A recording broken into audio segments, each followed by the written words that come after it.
Hello everyone, and welcome to whatever session of Devouring Dark this is. I haven't actually updated in months everything, so I don't even know what number we're on. So, last time, which was a super long time ago, the group, we're gonna do the last session first, and then we're gonna do a bit of a recap, because Lonnie hasn't been here in a long time. So, last session, the group did some stuff.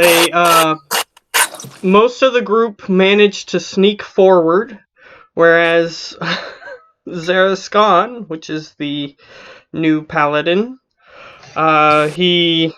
he managed to just not see them going, so he just sort of stood around and waited for them to show up for hours from his character's perspective. The frontline group managed to sneak forward, get into the entire operations that is going on underneath the necromancer's lair, and they found all kinds of things. They found a large rooted knot of various wood roots that exists under the forest. They found weapons manufacturing center, basically, and they found an specialized undead creation center as well. And Zaraskan found a snake, and Put out a Death Knight and a Lich to pieces. Wait, the snake, did you try to take it as a pet? It was a skeleton snake! Yeah, it's an undead snake, and yes, he actually does have it. Snap! As a relatively not very powerful pet. But, yeah, he also did kill some very powerful foes, all by himself, because everybody else just ran ahead of him. So, as we do. He ran ahead of us, to be fair. Yeah, he ran ahead, and then he said, "Oh, there's some powerful things here. I'm gonna wait for them to come." And then they snuck past him, and he didn't see them. So. Oh shoot! Oh man, you lucky you ain't dead. You lucky you're still playing this character. Yeah, and I'll just say that he managed to kill a Death Knight and a Lich all by himself. So. Wow! Yeah, the Lich was dead in like 2 turns. Are you sure you need us in your group? Like, you couldn't go adventure by yourself. Oh no, I'm spent. I'm literally spent in all my spells. You were able to do that by yourself. That's some pretty powerful stuff, sir. Yeah, so, to get into... I know that Lonnie was here back when we established Lily's pad back in the camp. So that was quite a while ago, but from there, the group found out that the Shadow has plans for this world, and they have changed their approach to taking over everything, because you guys have been messing up their plans. Yes! So, that's what we do! They decided to split up into various factions, basically, that are going to work together for the same goal, but they're working separately with different plans. The Shadow? The Shadow.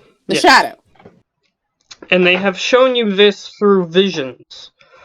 Each character in the group managed to see a vision. I don't remember if you saw what yours was or not. I remember. I apologize. I don't think she was there for it. I think Tim was there. Thank God I don't remember, because it didn't happen. Physically.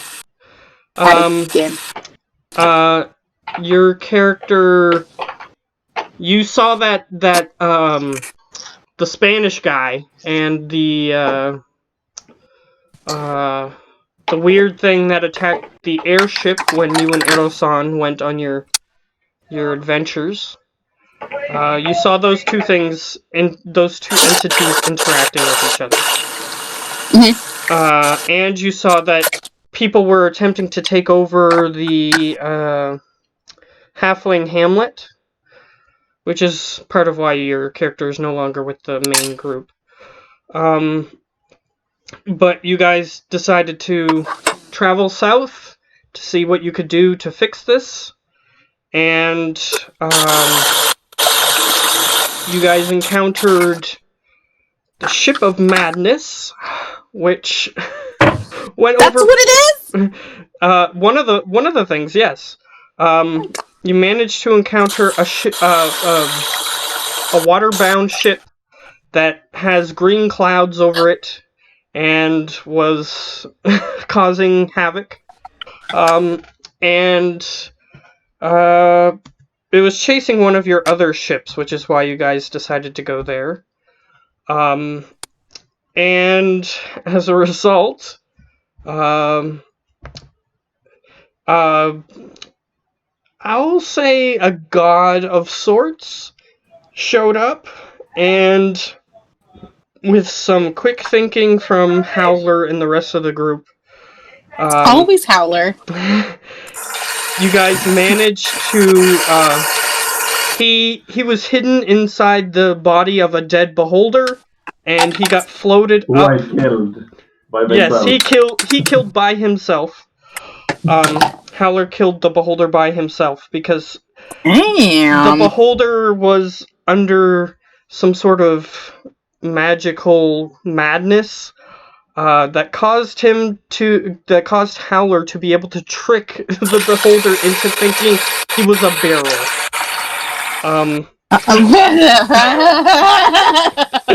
So he managed to do that, and when he walked into the room where the beholder was from behind, he started stabbing it and pretty much killed it in one round.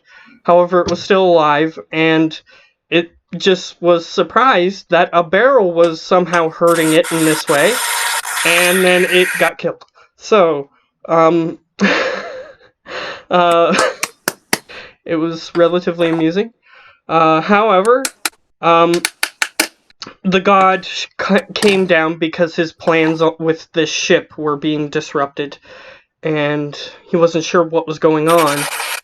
And again, with the quick thinking, they hid Howler inside the corpse of this beholder and floated him up towards the portal that the godlike being was using to allow himself to exist on the main material plane.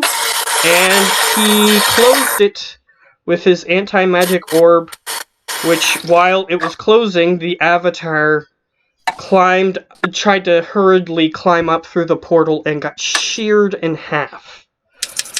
So, your character was there for that. So, your character knows about this. That happened. So, a godlike being got sheared in half by Howler. You're pretty sure it's still alive, though, because most godlike beings have avatars, which they can inhabit, rather than just being killed outright if their body dies. They can inhabit different bodies.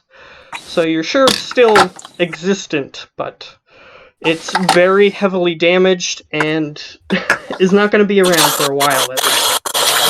So, you guys then decided to keep going near the forest where the necromancer lives. However, Edo-san was causing trouble for the group from the rest of the group's perspective. As per usual. And they were discussing killing him, which you didn't agree with. I took the liberty of saying that your character didn't agree with that. I'm pretty sure she would go with what you said. Yeah, sounds correct. So, as a result, you ran away with Edo-san and joined up with a group of... there was a couple people just sort of standing around waiting for you at the ship when you returned, and you decided to join them for at least a momentary amount of time. So, before we pick up with the main game, we're just going to discuss a few things that Lily would have been doing, because Lily saw the vision of the halfling hamlet being attacked, so that was your first stop. The rest of the group, however, knew that once the main contingent of the group that you guys were joined with went back to the main camp, they would probably try to see if they can manipulate Erosan's family, but Erosan's family seems not pliable, so they were discussing possible exilement or possible execution of everybody that was part of that side group. So, you, Lily, decided to go to the village by yourself, whereas Erosan and the rest of the people decided to go over there to see if they could get the rest of the group as backup, or something. So they left on the airship. You are back at the halfling hamlet, and just to speed things up a little bit, so that way you can get back to the rest of the group, there are a couple of choices that you get to make, rather than just interacting with everything directly. I'll just let you make a choice, and then we describe what happens. So, Okay. You're back at the halfling hamlet. You have a few options, because you know that in your vision, you saw this weird woman with some sort of like tumor-like growth that looks like a child growing off of her, was attacking the halfling hamlet with a contingent of various races and animals. So you can go directly there, because you know that they're there, or they're going to be at some point. So you can go directly there, or you can try to do something else, such as go to that chapel in the middle of the woods, if you want to. So it's up to you. What do you want to do? Oh, man. I guess I'll go towards the lady. Alright, you start heading towards the village. And Is this a dumb idea? Yeah, they dropped you off in the clearing that you got dropped off in before. You came this way before. So you know your way. You head back there. It's a dumb idea and she's gonna die. You For my next managed character. to get to the village. However, it's not as lively as it was the last time you came through. Nobody seems to be outside their dwellings. It's just barren. Uh-huh. Ooh. But you do notice that it's not like they just abandoned it or anything. The doors on every dwelling are closed and locked. Okay, so they're hiding? So, what do you wish to do? Do you wish to, like, try to see if anybody's around here or go somewhere else? Let's see. Did everybody completely leave, or is this, is everyone hiding, like, in Helm's Deep or something like that? Let's go check it out. Alright, so you start knocking on some doors. And... Hello! yeah. Guys! I've missed that. Acquaintances! Alright, you start pounding on different doors. Strangers! There's no danger! No one comes to the door until you knock on the door that the elder, whose name is Junior, that you met before, you get to his dwelling and you knock on his door, and you hear like someone moving something behind the door, and then you hear footsteps on something wooden. His door's a little bit bigger than he is now, so he's got like a little step stool thing that he's using to peek through the door. And he's looking at you through the door. You can see that it's him. Mister, can you let me in, please? You hear him step down from the step stool, move the step stool aside, and then he opens the door, just a slight amount, but he's not like opening it fully, and he's not standing in the opening. Come on, man, let me in. You know it's me. He's letting you come in. He's got like a little space for you to go in if you want. Slide in. All right.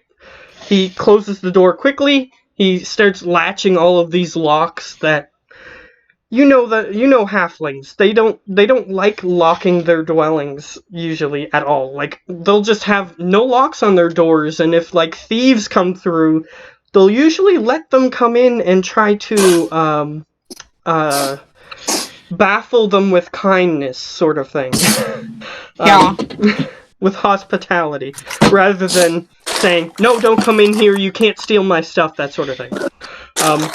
They sort of just let them in and try to treat them kindly if they decide to take some stuff. They just say, well, I guess they needed it more than us. That sort of attitude. So the fact that he even has locks on his door is strange. Completely baffling, correct. Yes. Guys, what's going on? He says, well, the attackers, they're going to come back and kill us, probably. Why are you afraid of death? Death is just something that happens. Well, I'm personally not, but... And then he motions to the back room. You see a couple of small children halflings are just sort of sitting in the corner, completely petrified. Oh, snap. Okay. Okay, so what happened? Tell me your story. Well, I cross my legs and sit down, waiting like a child at story time. He sits down in his rocking chair, as if it is story time. Classic. So he sits down in his rocking chair, and he says, well, and he goes through the story that you are already familiar with.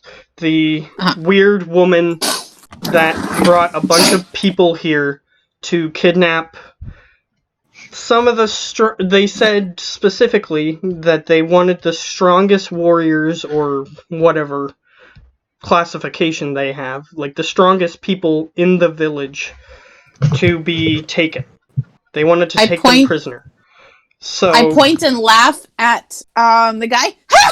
Strongest warriors! Strongest warriors! yes. Because, we're halflings. Yeah. So he chuckles slightly. This place, though, you do know that you guys do have some powerful bards who can learn strong magic. So, right. Either way, you guys have a lineage. Part of your village's lineage, one of them, it has very powerful bards within it. So, he goes on to describe that the 4 halfling young men, they volunteered to go, and they were taken away from the village. And he suspects, at least, that the reason this is because they wanted to just keep the village crippled until a later time, for whatever reason. Okay. Alright. So he just goes on to describe what happened. So those 4 young men have been taken. He's not sure where they have been taken. Okay, so Crazy Legs and her company is gonna come back and she's gonna eat us or something. He shrugs. That's why we're hiding. And he points to the locks. Yeah. Okay, so where's everybody else, mister? They're in their respective homes. I assume that the younger ones aren't sure if you're some sort of trick. That's a very fair point. Out of character, that is a fair point. Clearly, I'm not a trickery of magicness. I am me, and you guys are dumb for thinking I'm not me. Yeah, he takes off a particular lenses off of his glasses that he is currently wearing, and he says, "These are the reason why I let you in." Oh, you have magic-y stuff. I know magic-y stuff. Yeah, he has glasses that give him true sight. They're an artifact that has been passed down in your village to the elder of the village. Steal them. Can I see these cool little spectacle things? He passes them to you and he says, "But if you wish to keep with tradition, I should take these back from you when you're done." I want to look around and see what's cool. Alright, he passes them to you. Cool. I'm gonna peek. Can I peek outside? Oh, I want to peek outside. Let me peek out. Let me peek. Can I peek outside, please? And he nods and he motions towards the window. It doesn't even have glass in it. It's just like a cross of two pieces of wood and a little circle porthole. Okay, I peek outside. And then I take them off and put them on and take them off and put them on. When you put them on, you look outside and you do see something. You see these weird blackened creatures just sort of that are four-legged, kind of. Although they look like they're supposed to be bipedal by the way that their legs are oriented. But they seem to be crawling around, very ghostly looking. Mister, come. Do you see these weird... Oh, you need the glasses. Look at these things. They're so strange and scary. He goes, "That's why I didn't open the door fully." That's why you're smart. Oh my god, you're so smart. They seem to be restricted by physicality, but they are invisible to the naked eye. Okay.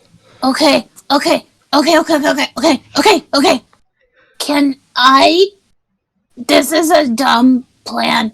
I have friends who are strong and smart, and stronger than me and smarter than me.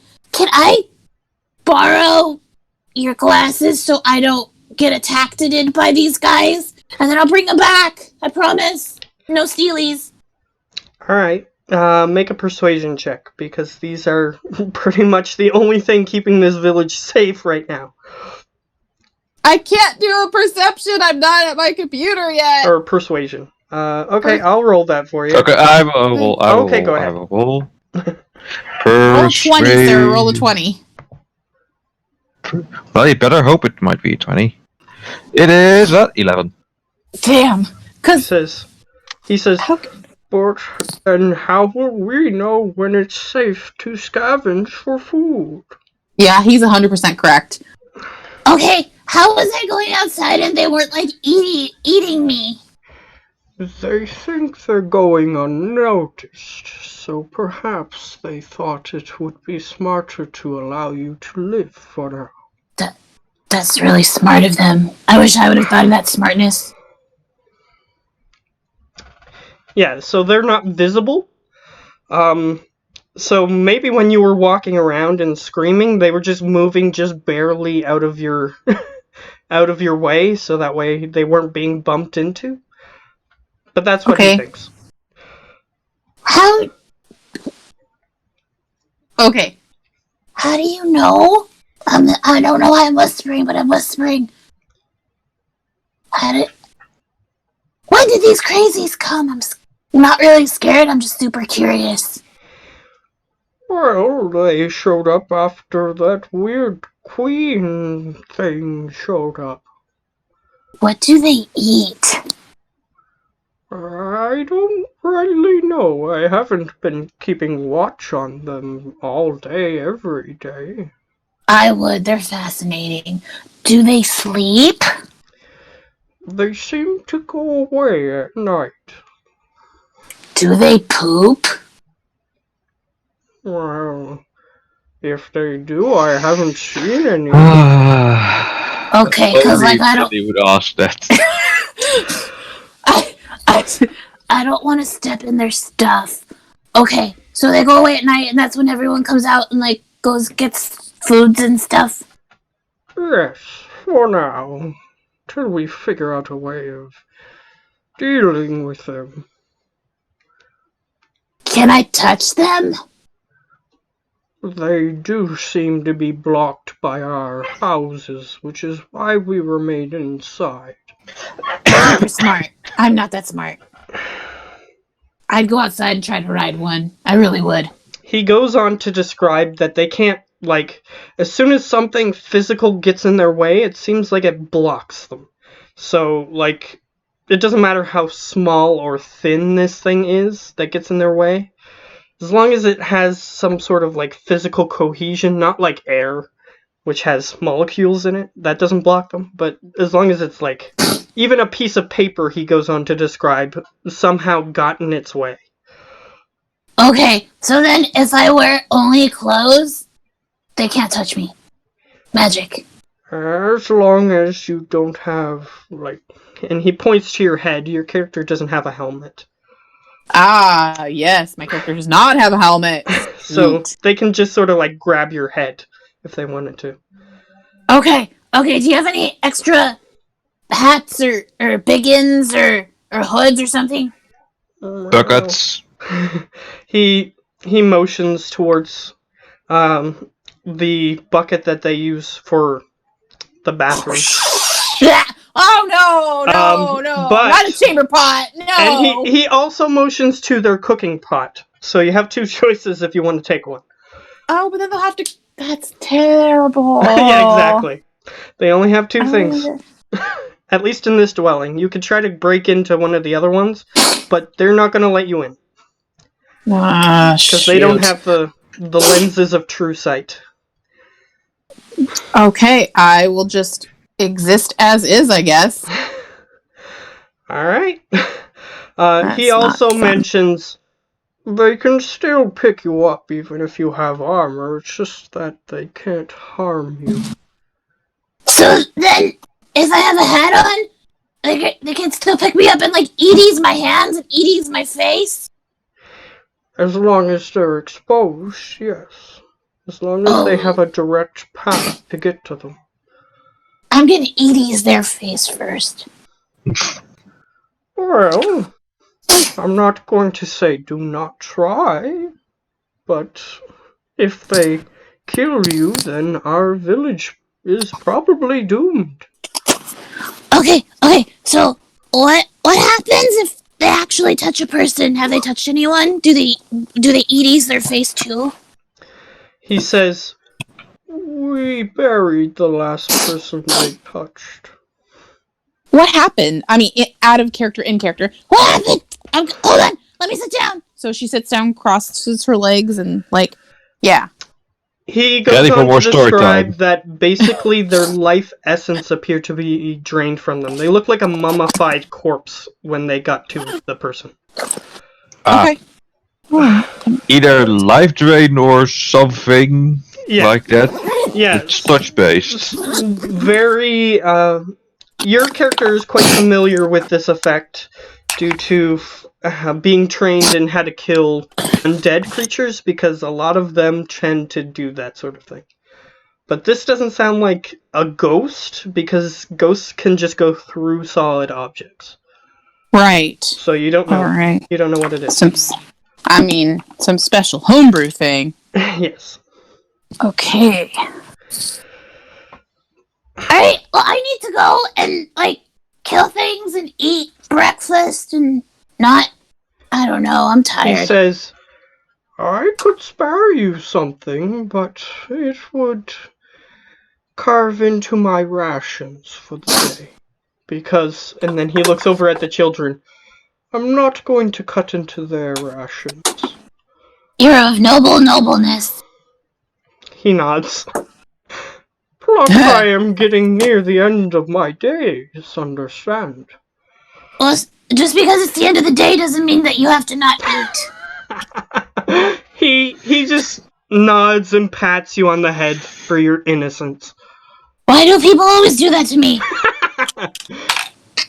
Perhaps you will see someday, child. I can see fine unless if you give me those glasses, I can see better. Shut up, Lonnie.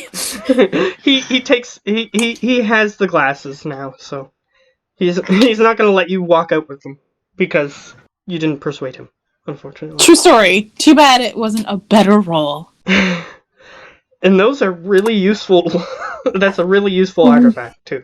So Yeah, if only you were a bit more mean. Oh wait, no, that's bad. you could still beat him up and take them, but if that's in your character, is up to you. I mean, No. I want to, but it's just I don't think it's in her character to do something like that. Okay, that's fine.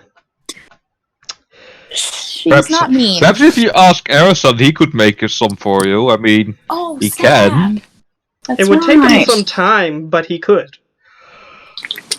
And plus, he would need to know how to make the proper incantation for true sight, rather than just like night vision goggles or anything. Well, if I remember correct, let me just double check that real quick. True Double sight checking. is the best visual enhancement a creature can have. So can I play a warlock this time around? Devil sight is slightly better than regular vision of any creature, but true sight's even better than that. BT dubs, can I actually play a warlock if she dies?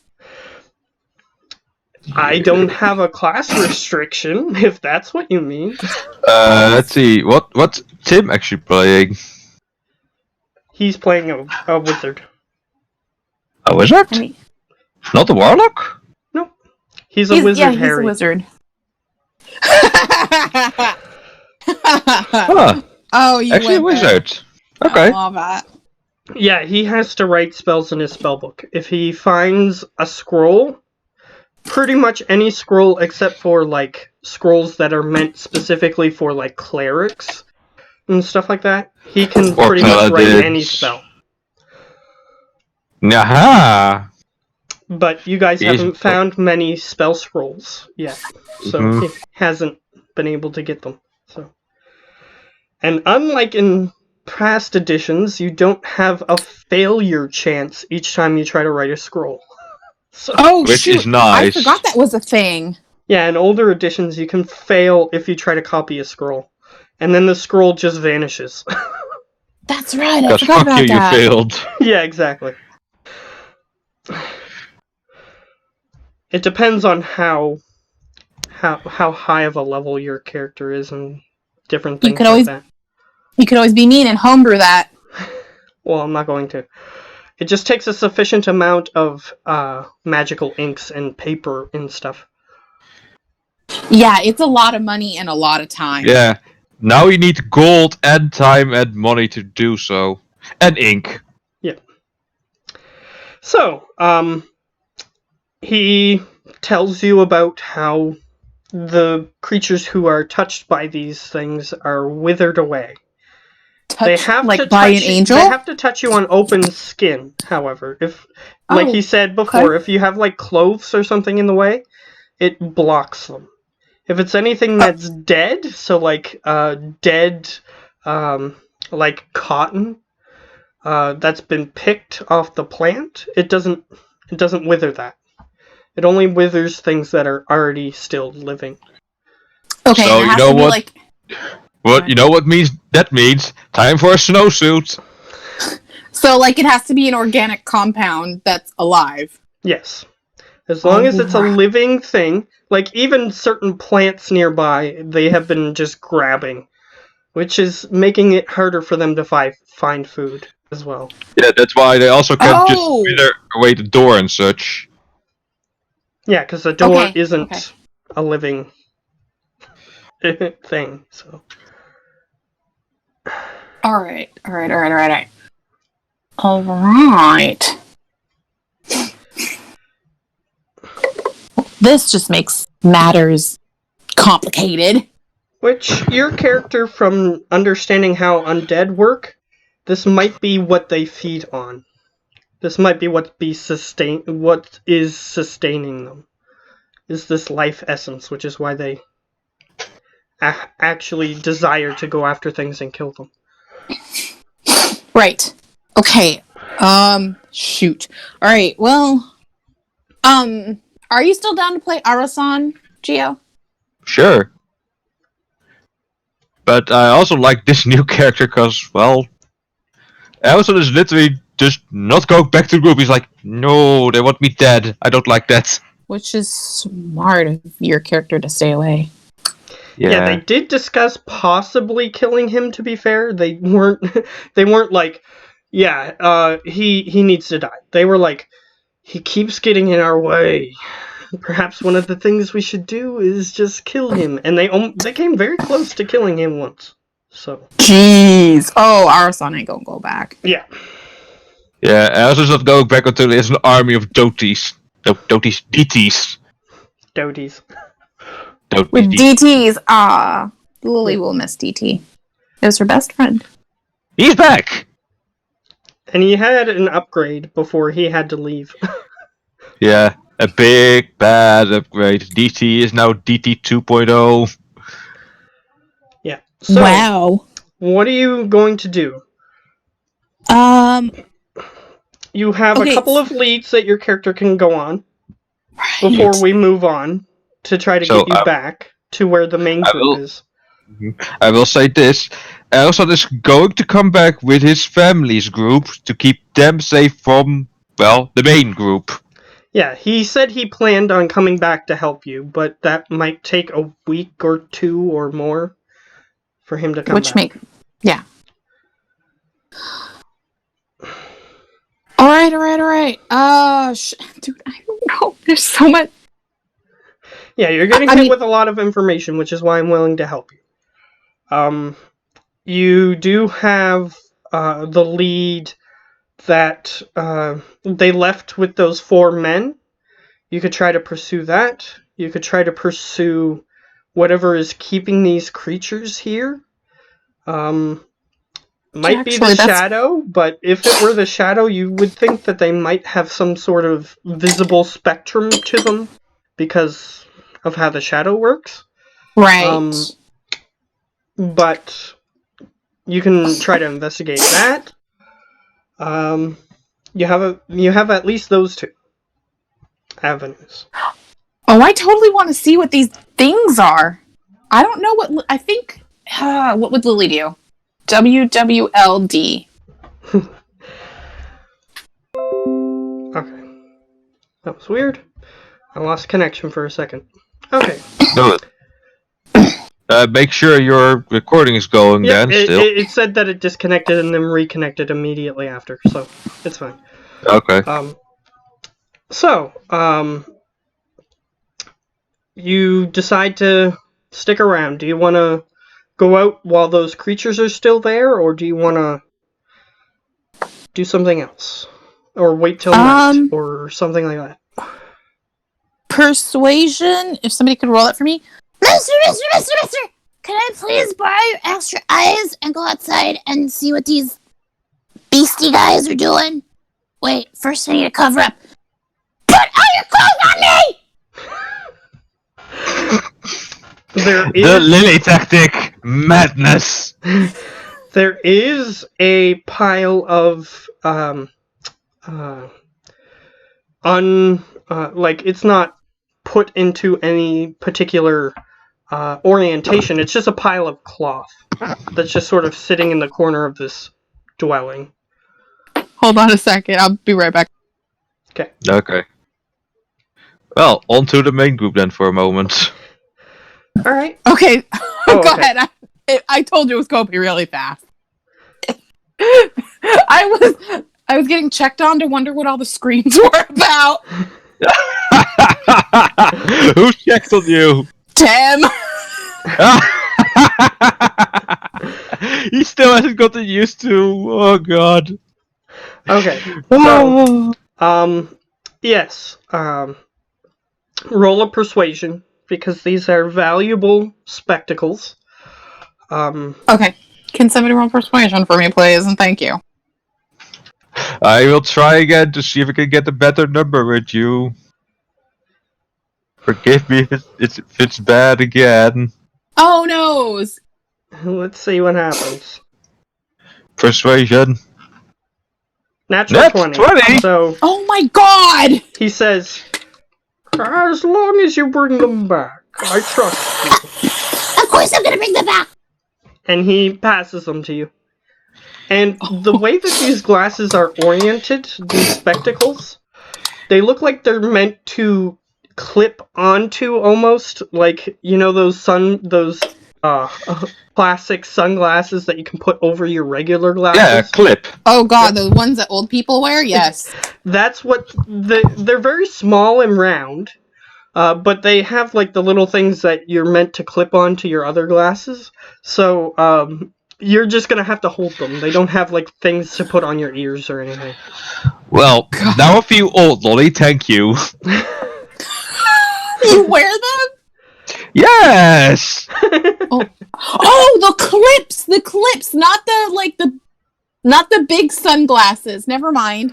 Yeah, the big sunglasses. I even wear those, damn it. Yeah, they have additional ear things that you can put on, but Oh, these things okay. are just the things that clip onto your regular glasses. Oh, never mind. Okay, cool. I know what you're talking about now. I'm not dumb. Yeah, they just have a little mechanical mechanism on them that keeps them in place.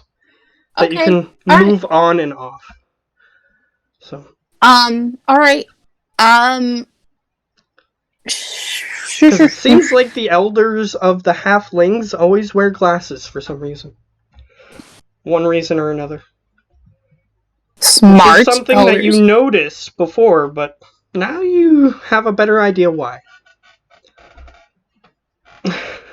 Okay. Because some of them might have just been regular glass with no sight modification things on them. Just so that way they could wear these. Makes sense. Saddle up, cowboys! Alright, so you I'm walk going out. You walk out of there. Oh, so before I go out, I want to cover myself almost completely in clothing. Yeah, like I making said, it- there's some they're not fashioned into clothes or anything. There's just like bolts of cloth just sort of laying in the corner of this dwelling. Perhaps at one point they were planning on making something, you're not sure. Can I utilize the clothes so that there's only slits for my eyelids? Or yeah, in Yeah, the you eye can areas go so I can see? full desert dweller if you want. Yes, Yeah. that is exactly what I was thinking. Yeah, just cover it all. Just have 2 eye holes which have gauze in front of them. Thanks to what you can see, but nothing can get in. Well, All unfortunately, there's nothing that see-through that she has access to at the moment. Right. So, I was thinking it was thicker clothing, like cotton or something. yeah, you just wrap these weird little cloth things around your exposed areas. You do have, like, gauntlets and stuff for your hands, so your hands are fine, and your feet are fine. Everything else is fine, except for mostly your head.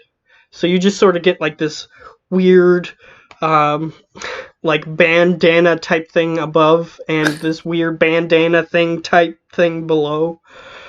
But just that way you have enough room to see. If it's stupid and it works, it ain't stupid. That's very true.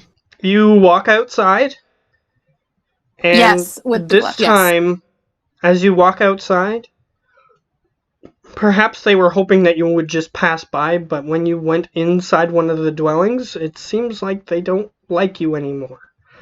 So, you feel something Lord. brush up against you. Like very a gently. Was it like an arrow being shot at me, or was it one of the little walker things? Do you have the spectacles up to your eyes? Yes, I was assuming that I wouldn't go anywhere without having the spectacles on. Okay. Yes. I'm just gonna say that it's gonna take up one of your hand slots, so if you want to use like a two-handed weapon or anything, it's you're gonna either have to put that away to attack or use a one-handed weapon. And Okay, you can't fair, use fair. a shield with it either. Oh So- shoot! Okay, well that's what I have to do. So that was why I said that you had they aren't regular glasses. So, you put the spectacles up to your eyes, and you see these weird they're super gangly, like they have really long limbs. And they just look like a regular person. Like they don't look like flexible people who can have like their legs in a position where it makes sense for them to be walking on 4 legs. They have like very tight and taut leg muscles that make it look like they're just sort of not supposed to be walking this way, but they are. And you notice each time they put their hand down on the grass just turns black. And withers, okay. Underneath their fingers. Uh-huh. And you just see one, and its head kind of looks like the aliens from Alien. Okay. And it just sort of walks over to you with its gangly fingers. And it just sort of touches the side of your face. But then it realizes it's not getting any useful life essence from it. And it starts getting a little more frustrated. Ha-ha! I've outsmarted the dummies! It keeps trying to gently touch you. Seems like they're very gentle and very very nice and calm in their demeanors, but different ones keep coming up to you and touching you. Stupiders. However, after a while, they start getting frustrated. Shoot. Uh-huh. So that was dumb. What are you going to do? What do you want to do? What are you looking for? Do I see that they're getting agitated? You do see that they do have these weird little eye sockets that don't appear to have anything in them, but they do seem to be tracking you with where those eye sockets are. And they're just sort of looking at you, and you see that their backs are arching like a cat. And they don't seem very happy that you aren't laying on the floor dead. Yes. Quick, act dead. Oh gosh. What would Lily do? Ha-ha! Stupiders! Ha-ha! Oh, wait, I'm probably in trouble now. Okay, time to walk like I don't know what's going on. I don't know what's going on. Alright, so you keep on walking. Are you looking for anything in particular? Man, do they leave any kind of like residuals that would be considered footprints or anything? Yeah, like I said, if there's like little bits of grass where they step, it leaves a visible black, almost looks like a scorch mark on the ground. Not like that, like something that would be, that she could, that anything magic, that's what I'm trying to ask. Well, they're invisible, so that usually has something to do with magic. But invisible. What in specifically are you referring to? Are you referring to like residuum itself, which is like the little vapors in the air that you can see that means that magic was left behind, or what are you looking for? I think like a snail leaves a trail behind, do they leave anything like that but magic? Or well, like I said, the most appropriate thing would be if you wanted to track one of these things, if they're stepping on living substances, it seems to leave like a black residue. Alright. I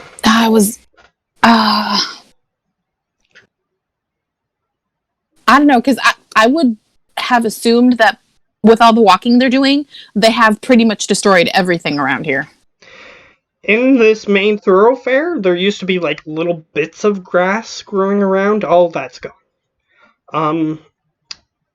Because it was like a well-walked trail. It was just sort of like hardened dirt.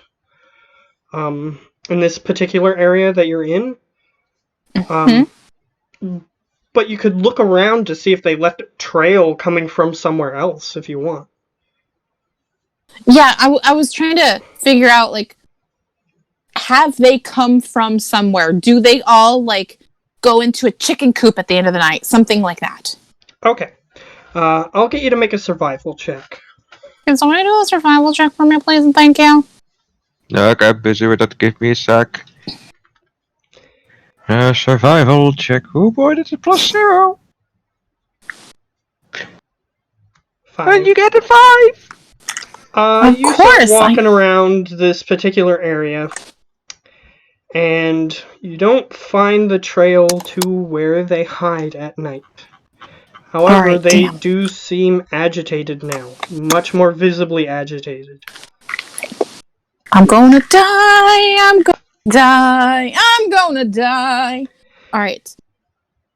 All right. I don't see them.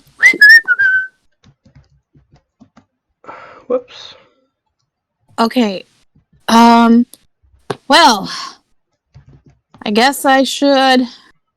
Alright, one of the No idea. creatures walks over and tries to get at the one exposed area that you have. However, you have your spectacles up, so you notice that he is walking towards you, and you just sort of move your face out of the way of its little gangly finger that tries to touch you. And it seems slightly more agitated, but they move so slowly and so methodically that it doesn't seem like any of the other ones are going to get close enough to you to try to touch you for another minute or two. So what do you want to do? Okay. Shoot, dude, I have run out of anything I could think of. I don't know where they're going at night. Their food sources are kind of scattered everywhere. I'm assuming they don't need liquid, like, for hydration, because they're... I don't know why I'm going this route. You can try another survival check to see if you find them, the trail that you were looking for. Survival check! No. It's just that each time you fail, they're going to have another chance to harm you. 13! Which is... Okay, a 13. You manage to find what looks like a trail leading off into the grasses of the woods nearby. And you look through the spectacles and you see that one is coming towards where your eyes are. Again. Oh, shoot. If they knock them off, I'm pretty much in trouble. Alright, I bolt over towards that direction if I'm able to. And it sees you dart off, and it sort of like cocks its head towards the direction you're going. And this time, you actually hear something. Shut up! It sounds like a snake rattle mixed in with a lizard-like call out. It just sort of goes like... Okay. And it's really loud and echoes throughout the forest nearby. Oh, God! You assume that everybody else could hear that.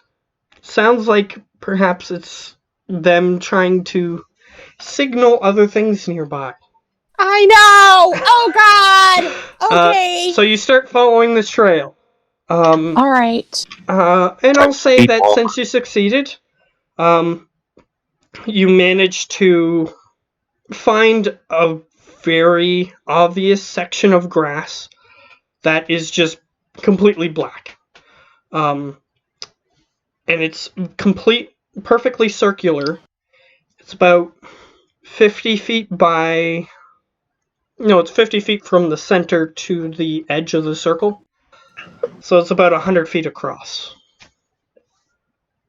It's a huge circle of just dead grass. Can I deduce that they're sleeping here? That this is a big footprint? What do I assume this is? Yeah, you assume that they probably, laze about here. Those guys lounge. Alright, this is where the magic happens. Is there any footprints beyond this little circular area?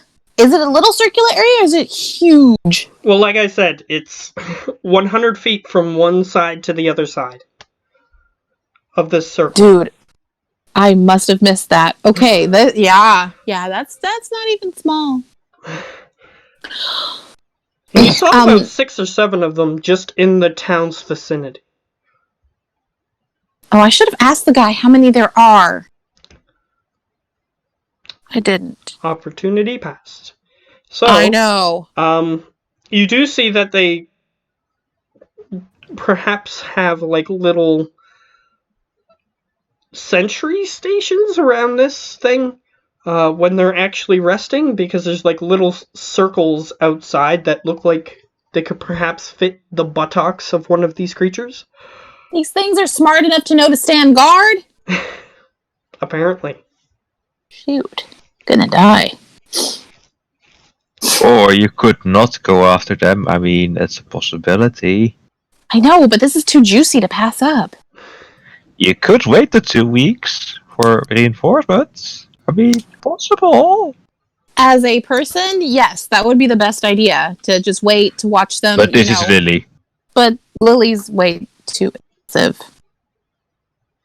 Alright, so tactically she should wait, but this is Lily. She ain't gonna wait. I guess she'll just are there any other footprints radiating in any other directions? Another survival check. Can somebody roll that for me, please?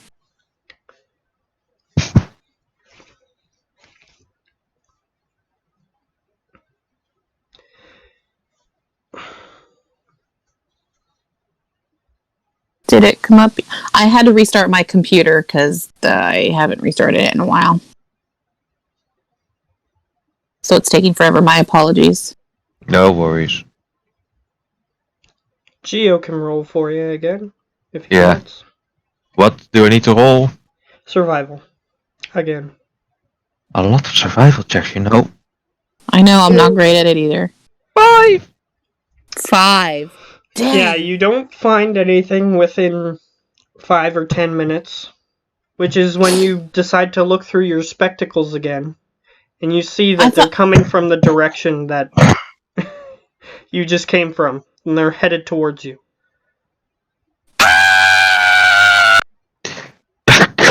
I mean, she's running. Wait, how fast? How far away are they, and how fast do they move? I know they move slow, but like, is there movement They're like moving 5 about feet? 20 feet per turn. Okay, you let run that. But they're about 100 feet away at this point. If you want to try to find more clues, you're going to have to do it quick. So you can make another survival to see if they went Lily anywhere can else. Move 20 feet? She can move 25. Per Oh, well, movement. you can... And they can only move 20 feet per round. That's dashing. Oh. That's dashing. They move so 20? she can move and still be moving 5 feet faster and be able to, like, attack and stuff, if she wanted to. Okay, yeah, that's a problem. Alright. Dude, I don't know. Do you want to try to find more tracks again? My apologies. Yes, a survival. I'm assuming it's survival. Yes, more tracks if I can find them, of course. So, Geo, go ahead and do that again. Okay. If I didn't lost it, I keep clicking it away for the wrong word. Survival. Yeah, and it's sort of... You start getting this panic to overwhelm you, and you're just quickly searching the places you've already searched for tracks. But, again, you receive no results. And they're about 30, 40 feet away from you now. And they're starting to, like, encircle you. Shoot. Okay. I will run around them and back to the town and I guess bunker down for a little bit. Okay. You spend one additional day doing hiding before they go away. So now at this point, it's night and they should be at their resting place and everybody else is like filing out of their dwellings. Can I use can I ask the guy to use the glasses again? Because I want to rinse and repeat. Yeah, he'll let you use them. You convinced him that you using them, at least in this area, will be helpful. So, he's lending them to you. Rinse and repeat. I gear up and I head back to where they're sleeping, as quietly and stealthily as I can. Are you wearing heavy armor or medium armor that requires you to have disadvantage on stealth. At this point, I don't remember what kind of armor I have on. I think it's heavy. Let me double check that for you. You have disadvantage. Because I mean, you're a paladin, you're wearing heavy armor. Yeah, splint armor. Alright. Roll at disadvantage. So I think splint is medium. Let me triple check that. I'm pretty sure it's heavy. Well, there's one of the medium armors that has the same Yeah, heavy. disadvantage. Disadvantage what? Roll. Stealth. For stealth. Oh boy, here we go. That's not 12. that bad. For stealth and disadvantage? Alright.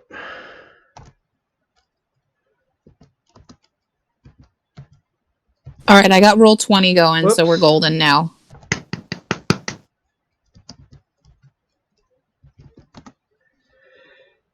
Oof. Okay. So you start heading towards where they're resting. However, they notice you as soon as I you know. approach. I know. Of course they do. Wouldn't this be do they have sentries up? However, I'm gonna get you to make a perception check, actually. Perception. Alright. Let's roll that perception. Oh god. Perception, of course. Oh, I did a disadvantage. Oh, That's still okay. 4. Let me fix that. Is that normal? Yeah, I already fixed it. Thank you. I noticed that. That was actually kind of cool that that happened. I'm fast. Alright. So, unfortunately, we're gonna have to keep the 4. Oh, okay. No worries. So, Don't worry, she says when she's about to be murdered. you suddenly notice that something above you. Sorry about that. I didn't realize it was going to disconnect me and then reconnect me. That's okay. No problem. So, it reaches Hello. down. Oh, the volume. I have no volume. Uh, Okay. Hi. You feel Hi, you're something back. coming from above you, attempting to move the cloth out of your face. They're that smart? Yes, there's one in the tree next to you as you look up. There's one in the tree. Yeah, it's just sort of hanging out on one of the branches and it's reaching its gangly fingers down to try to give them more opportunity to try to hit you. Alright, let's... Shoot. These things are smart. That's illegal. But what isn't illegal now? Let's... GTFO. I'll come back at a later time, I guess. And I'll help people scavenge for food. Alright. I'm gonna take a long route, so I would like to, if I can, run the opposite direction, circle around, and then trail back, if that's possible. Okay. You're gonna attempt to go back later. That's fine. They don't chase you. Yes, stupid stupids. So, you decide to come back. A few hours later, I'll get you to make another stealth. Alright, still the disadvantage. I'll be back in a few. We will miss you.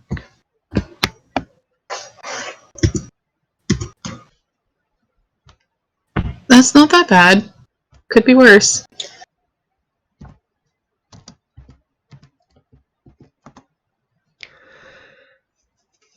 You Dang begin to it! approach, Uh-huh.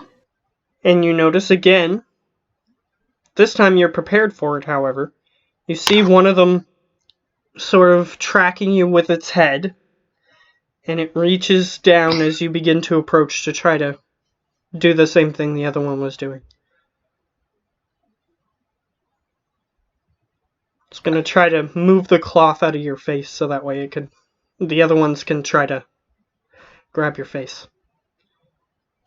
Fine. Alright. However, Cool. I'll get you to make a Yeah. perception check again. at regular vantage instead of dis or add.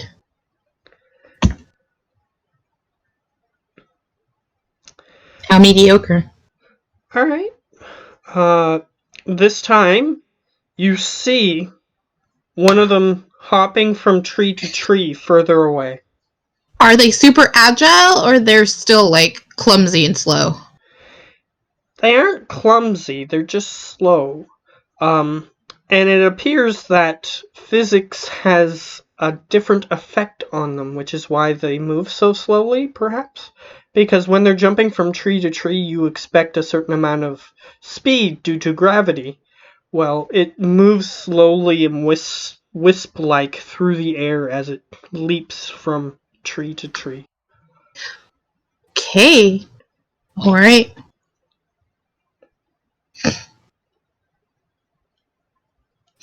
Alright, I'll just GTFO. Same thing as last time. And then I'll just help the villagers do whatever they need to be done. Okay.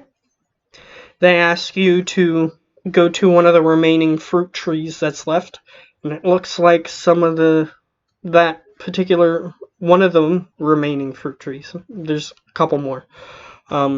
However, this one also has black marks from the hands of these creatures on it. It's still like it's as if you had necrosis on one of your legs. You're still alive, but you're very hurt. Same with this tree. It looks like it's starting to wither in places, but in other places it still looks lively, and there's still some remaining fruit that you managed to gather to bring back. Alright. I'm going to try. I'm going to lay on hands. I'm going to give it 5. You attempt to give it, but it appears to be under some sort of effect that prevents it from being healed to its full amount of hit points.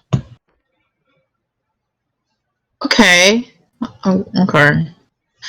I still gave it a little bit of hit points, so maybe they won't. Some of the part that isn't dead, some of the part that isn't like touched directly by the hand print begins to come back to life, and then you notice that it starts withering almost immediately. Okay. Well, there's that. You have a feeling that maybe in another couple of days this tree would die on its own. Shit. Alright, I get as much of the fruit as I can, and then I take it back to the village. Alright. They are grateful. You tell them about the state of the tree, and they seem to know about it. That is what's currently happening. And as you were walking back and forth, you noticed that there was another fruit tree that, when you were younger, looked vibrant and healthy, is just now a black husk. Alright, shoot. These things mean super business. So, oh wait. Not much else to do. Alright, it is daytime. The creatures are within the city or the town limits, or village limits. What do you wish to do? I think I'm just gonna wait. You're gonna wait for nighttime again? Yes. Okay. Night comes. The villagers are going to attempt to gather what they can. What do you wish to do? Okay, Mr. Papadopoulos. Can I borrow your cool things? Yeah, he I wanna go see! Thank you! Bye! I gear up, and I'm gonna super wide to come around the backside. Mm-hmm. Quietly. And, like, do they range in size? Is there one that seems like it's smarter than the others that I've seen? Make appear to be Ortha. Make an insight check. Insight. Yeah. I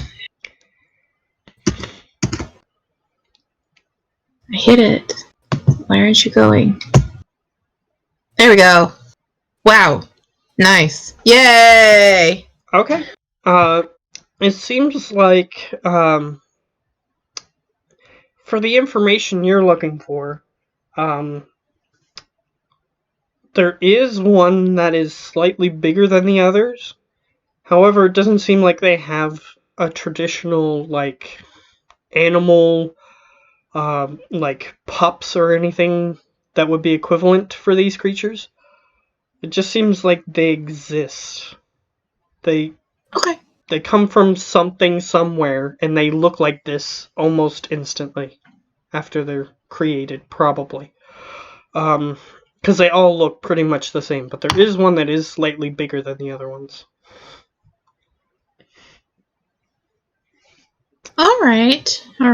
As far as other information you get, there seems to be something that they are moving toward that is south of this location.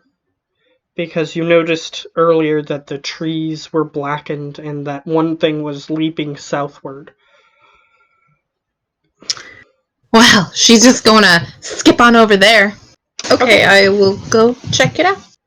Alright, you start heading south, and you start realizing that this path is familiar. You've been here before. And you see that the path begins to lead to that chapel you were at before. Oh, okay, with all the people that were there that weren't, then they weren't there? With all the people that were your companions when you were being trained before the campaign started. Alright, let's go check this out. Alright, make a perception check. Perception? Coming. 15, not bad. Alright, you managed to get slightly close to the chapel within visual range, and you see what looks like a shadow creature holding something in its hand and offering it to this weird creature that came this way, and it just sort of grabs it with its weird fingers, and then it just sort of looks at it, and then it puts it in its mouth, and then it just begins going back the way that it came. Can I see whatever this thing is? Like whatever. With that perception check, it looked kind of like a golf ball. But your character doesn't know what a golf ball is, so it just looks kind of like that. Okay, looks like an egg or something like that? Similar, yes. It has little dimples in it, too. Which is why I mentioned golf ball. Okay. I bet it's delicious. I want to know what that is. I don't know who to follow. Okay, so... That creature is heading back the way you came, so you can follow that creature to see what happens with the artifact, or you can stay here at the chapel to see what you can do. I want to do both! Shoot. Well, they move super slow, so, and I'm assuming it's not going to be running. Alright, I'm going to check out... as quickly as it can, but it can't move very quickly. Right. Okay, I'm going to go inside of the chapel a little bit, and then if I can, I will follow it. Alright, as you begin to approach the chapel, you notice the weird shadow creature just walks away from the chapel before you even reach it. Doesn't go inside, it goes somewhere else. Okay, let's have a quick sneaky peek inside of the chapel and see what's the goings on and the doings. You see something that you've seen before. You see a little child or something that looks like a little child at the very least, sort of skimper out of the way of the light that is produced from the moon as you open the chapel doors. The child that I saw with, and then there's like an old man or an old lady with them, like way back when. You saw your old training instructor was a zombie in here before, and you That's saw what it was. an elven lady, which you remember interacting with. She used to do the gardening for the front of the chapel. She was a shadow creature. Alright, close door, wash my hands of this. Let's go to the creature for right now. Yeah, you saw that little girl sort of dart into the shadows again. You heard the whimpering that she did before, and you just sort of closed the door. Yep, Okay, just bye. not gonna do that. Bye-bye. And you leave. So you begin tracking the creature back the way you came, and Yes. I'll get you to make another perception check. Perception all around, yeah. Figured. You see them standing close to each other. The one that delivered that had the thing before, and the bigger one. However, you don't see what happens. You just see that now the bigger one is slightly bigger. Very slightly.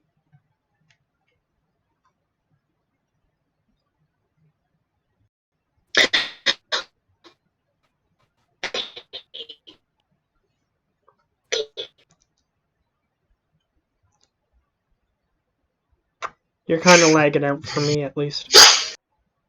Yeah, I'm feeling the same thing. Like, I get lag from you guys, too. It's probably the connection here. That's okay. I'll repeat what I just said. You saw the creature that grabbed the thing from the shadow creature. It's in front of the bigger one. You're not sure what happened, but for some reason the bigger one is now slightly bigger. Alright, I'm going to... I don't know, wait for something else to happen. I can't, with my perception rolls, I have not been able to see what the little golf ball looking thing is. I haven't been able to see, I haven't really been able to get information, right? Unfortunately, you didn't see the things that you were looking for, no. I know! Alright, I guess I'm just gonna be aware of my surroundings, make sure that I'm not, that there's no creepiness around me, and wait to see what this guy does. Okay. And hide myself. Alright, roll a stealth check. Stealthy stealth coming up. Stealth.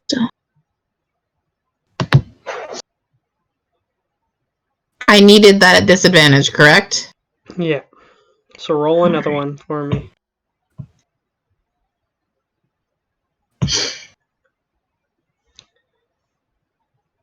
Damn. That's okay. We're gonna go with the 15 and the 7. It's still a 7, but It's not a 5. yeah. So, you get spotted immediately as you attempt to get closer again, and the creature reaches down to try to grab the little cloth thing. However, this time they're a little more prepared. It goes,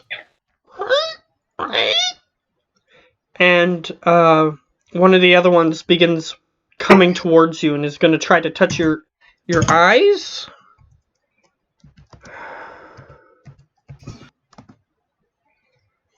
Alright, it has slightly better, so I'm gonna say, no, that still misses. It still misses. Touches your clothes. You managed to move out of the way. You good? Alright, dude. I guess GTFO. Alright, you start walking away. I really wanted to saddle one of these things and try to ride it. You can try, but Not a good idea. I don't just like walk away, like I bolt. Okay. So you start running away. Right. They don't chase you because it's nighttime and you suppose that they have to rest for some reason. So I get back to. Is his name actually going to be Papadopoulos, or is it something else? His name is Junior. You came up with it earlier in the campaign. But Junior Papadopoulos. You just called him Junior. That's all you called him. Mr. Papadopoulos, Junior Papadopoulos. He looks over at you. The big one got bigger. He goes, "Oh, that's not good." Of course it's not good. You know that. I know that. Kids who have been touched with a shadow know that.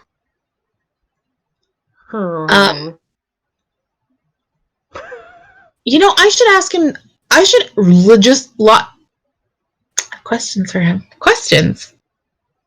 Okay, so how many of them do you see at a time? Well, they normally only have 6 individuals or 7. Okay, 6. Have you seen the big one? You've seen the big one, right? There's a big one. No, not really. You don't see the big one? The big one is... How big is the big one? Just slightly bigger? Comparatively, they're about 7 feet if you were to like stretch them out, 7 feet tall. Because they sort of like hunch over and their bodies are like emaciatedly skinny, that sort of thing. They're about 7 feet.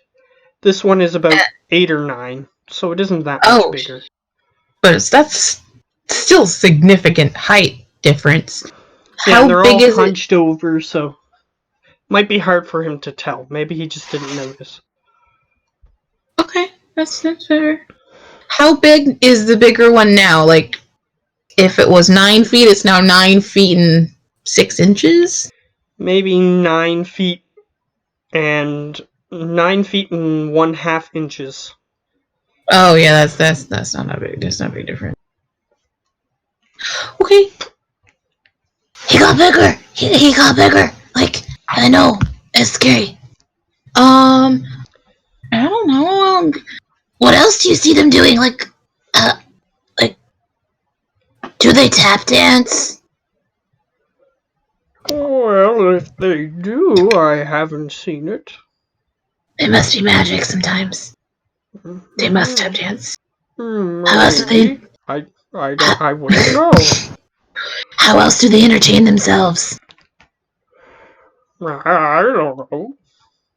Most creatures just exist. I don't just exist, Mr. Papadopoulos. Junior, I dance. Or Terribly. like an insect doesn't dance. That's a very good point. And there are many more of them than us. So yes, most creatures do not entertain themselves in any way. Yeah, alright. Alright, Junior. Dude, I'm running out of things I can think of doing. That's okay, because if you rest for the rest of the night, another event will happen. That's exactly what I'm thinking of doing. I keep rolling bad, so I can't find out more information. Yep, that's... them's the breaks. Them's the breaks. Okay, let's just hang out for the evening. Alright, and as the morning comes, you hear a voice. Lily. Lily. Do I recognize the voice? You've heard it maybe once or twice before, and you were at the chapel when this happened, and some of the more higher religious people said that this was Senna communicating with you directly. Senna! Look, I'm tired! I just want to go back to sleep! Your colors are too pretty! She's got. I'm assuming she has beautiful colors, right? She is called the Brilliant Bird because she is very bright. She's not like a rainbow color or anything, but she's just very bright and hard to look at directly. Oh man, this completely changes the idea I had of her. I always thought it was kind of like Ho-Oh. Like, you know how you've seen Ho-Oh, but Yeah. a peacock a peacock-looking version with rainbow everything. Yeah, unfortunately, she's more like in the first episode of Pokemon when Ho-Oh is just that golden thing. It's more like that. Alright. Golden thing. Alright, yeah, way different than how I thought. Okay. Oh, look, I'm tired! Let me go back to sleep! You're beautiful like the sunrise, I know. I'll go back to sleep. She says, "Come now. Don't you care about your companions?" Of course I do! Of course I do! Why would you say that? I'm just really tired. Howler and the rest, they perhaps need your aid. Perhaps. I don't have any aids! You can find assistance somewhere else! She goes, "I have a gift for you." I want a present! She says, "Come outside." Shit. Why'd you have a red flag in my head? Shit. Okay, I go over to Junior. Mr. Papadopoulos! I'm assuming he's asleep. I don't know why I'm assuming that, but I'm assuming he's asleep. Yeah, he's asleep. Mr. For some Papadopoulos! reason, you're like shaking him and stuff, and he's not waking up.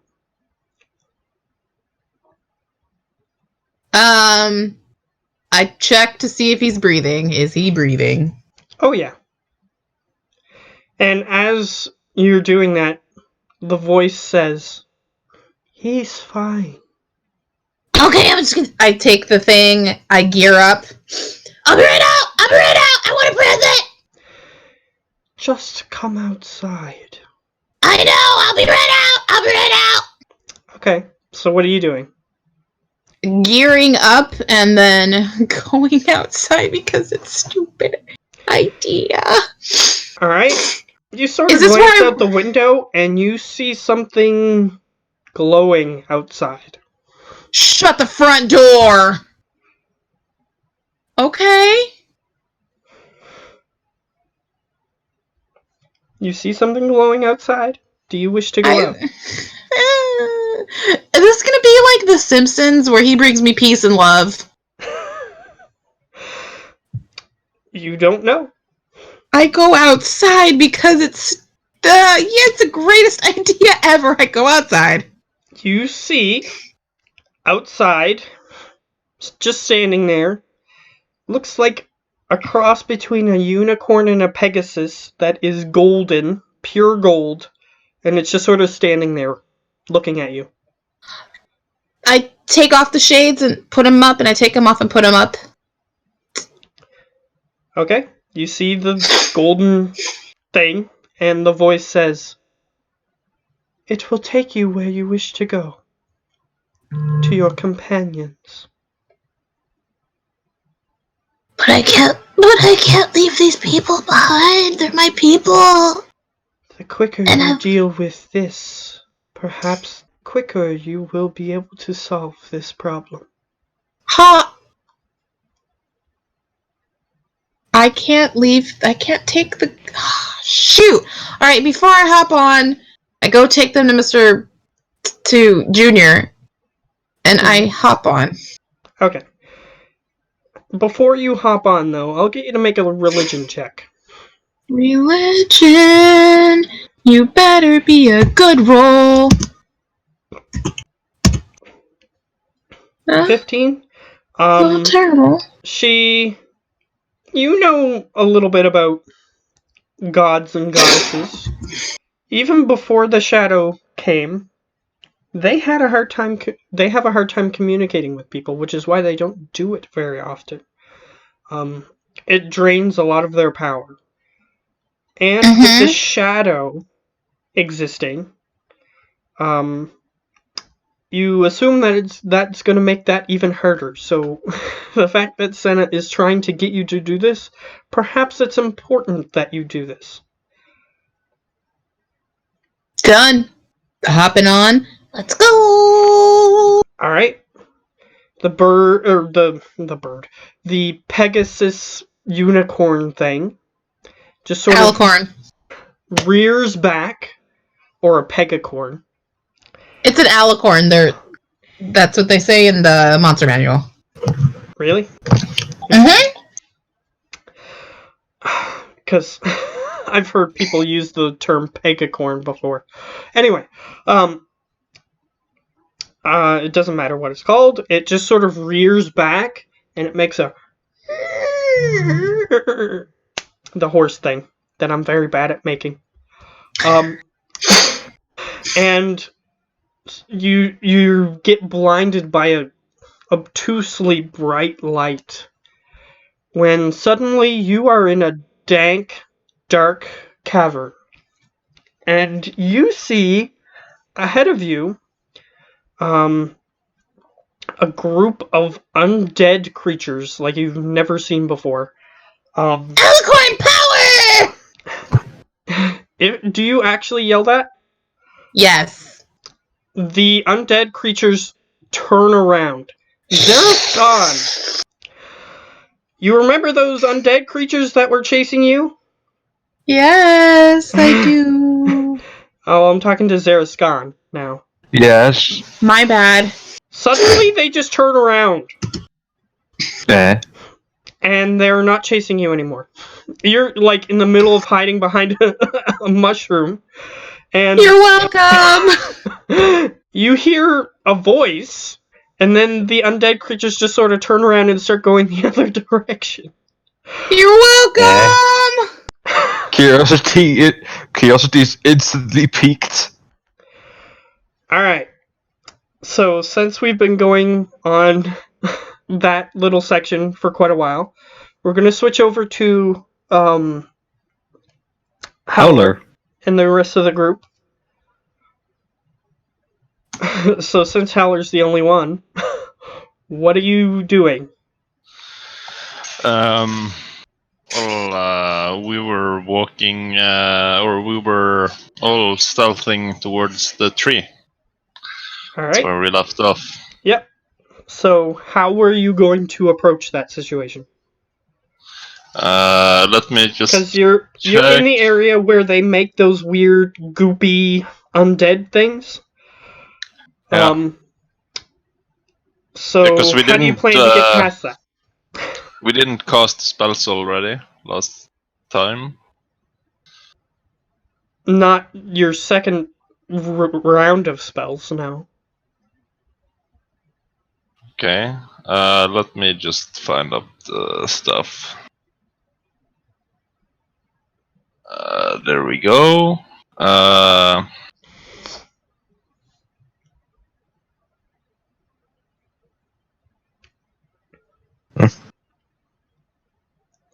Because how many times did Lucius do polymorph? How many times? Once, right? He only cast it once, I think. Yeah, because then I think I already noted off the slot, because he should have 2 of the 5th level ones, unless I remember incorrectly. Because he only cast it once because you did all kinds of stealthing all over the place, and they didn't have a chance to do much till you got to this prisoner guy. Okay, so what he was going to do, I believe, is let's second, third, fourth, fifth. Yeah, because he come to everyone with that thing. What he was going to do is he's gonna cast regular invisibility at 5th level. so he can target everyone. Okay. So it's you, Explo, himself, and the samurai dude. Yeah, and then we were going to stealth to the tree. All right. So, I mean, it would have worked worse if you were somebody else, but you're going to be rolling the group stealth, unless if you feel the need to roll everybody's individually. Yeah, sure. I can roll the group stealth. I'm fine with that. But before we went invisible, I would have, of course, blessed myself, knowing that we were sneaking past. Okay. So yeah, that's gonna be a D4 and a D20, which is, let me see, Ridiculous. that is 33. So Yeah, if it were anybody else, I would have said you have to roll as well, but you just so happen to be the best one. Of course. I have been there before. So, you managed to get everybody into a proper sneaking position. Seems like the samurai guy is slightly better than some of your other companions, even at stealthing. Yeah. And you guys managed to make it through the abomination factory unnoticed.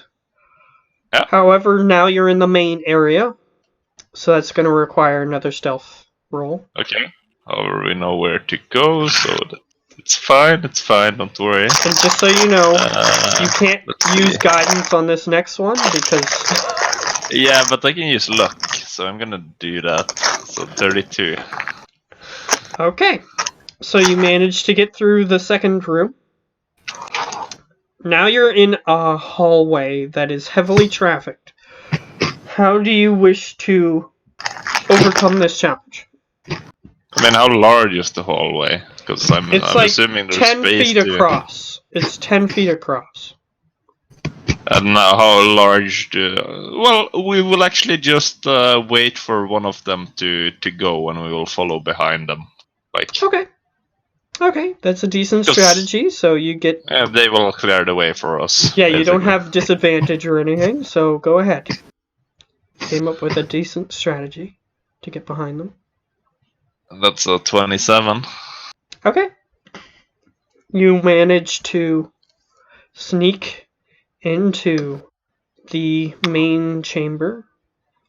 Most of the creatures. Oh yeah, actually, we would have had advantage because we were invisible, so I wouldn't have used my stealth or luck point. Yeah, that's okay. Yeah, so I'm just gonna take back that luck. I mean that is fair, so yes. Okay, so you managed to get into the main chamber. Yeah, and I'm gonna kind of just I'm imagining that I'm leading the way, and we're basically holding hands to make sure that we know where each other are. Because if I were to like let go, then how would they find me? Like, so since we're all invisible, that's what I'm picturing. That's But right. I'm gonna make them halt up.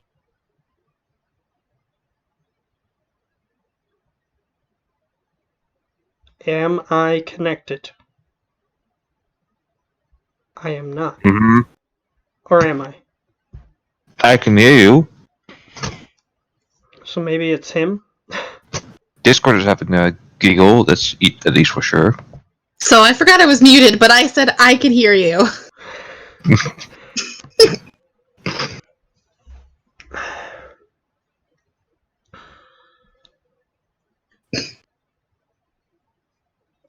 I'll be back shortly, gentlemen. Okay.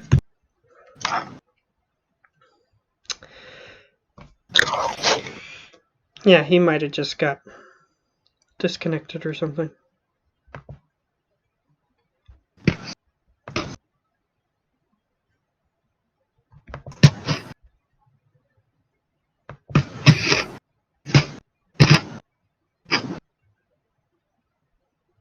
For some reason, Geo, your webcam is gone now. I'm still here. I got the 2 little squares flipping around. Hold on. Am I back? Yep. That fixed it. Huzzah.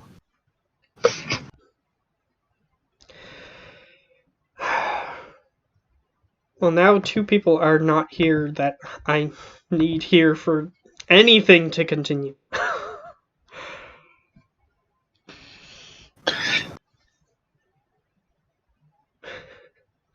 I can still hear you. I just had it on mute. Okay. Yeah, I it seems apologize. like I have to do a couple of things.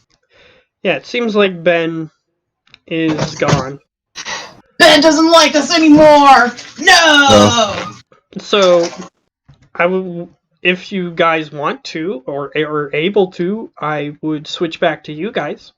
Yeah, sure. Absolutely. Okay, so you have a group of about 15 easily noticeable undead walking towards you, Lily. Delicious.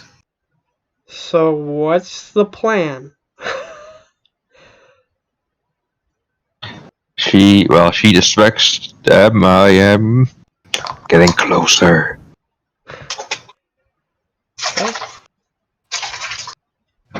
Sword's not lit, so yeah, I can get closer and closer. And just Okay, to you see start- what the hell's distracting them. Alright, you see the residual fading of a bright golden aura just vanishing within the air. Lily, you are no longer on your whatever you called that creature. Alicorn. Alicorn.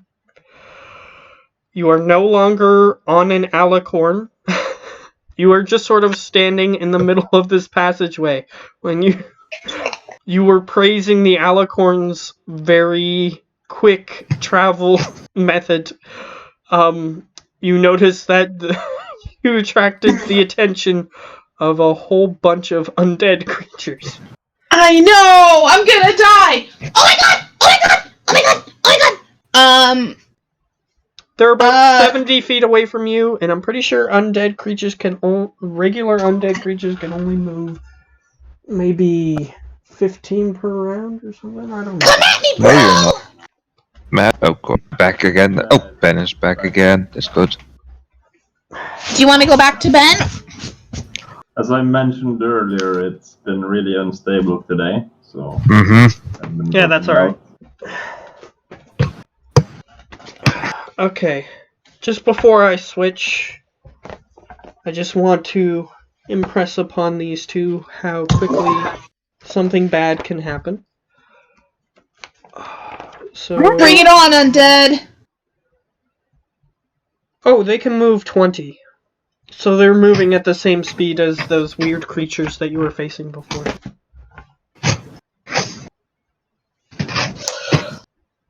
I'm just gonna wait for them to get a few feet away from me, and then I'm gonna do boom, turn unholy, or whatever the actual thing is. Wait, you're a cleric? Wait, no, I'm not. It's what is it that the paladins do? I forgot. Well, they don't. Do they do anything else? Wait, what kind of paladin are you? The good kind. What subclass paladin? The good kind. Oh, let me see. I'm looking at my spells, and I swear I had something like turn unholy. I might not. Let me see. You're just a paladin. Turn the unholy. Where does it say that? Through my channel divinity.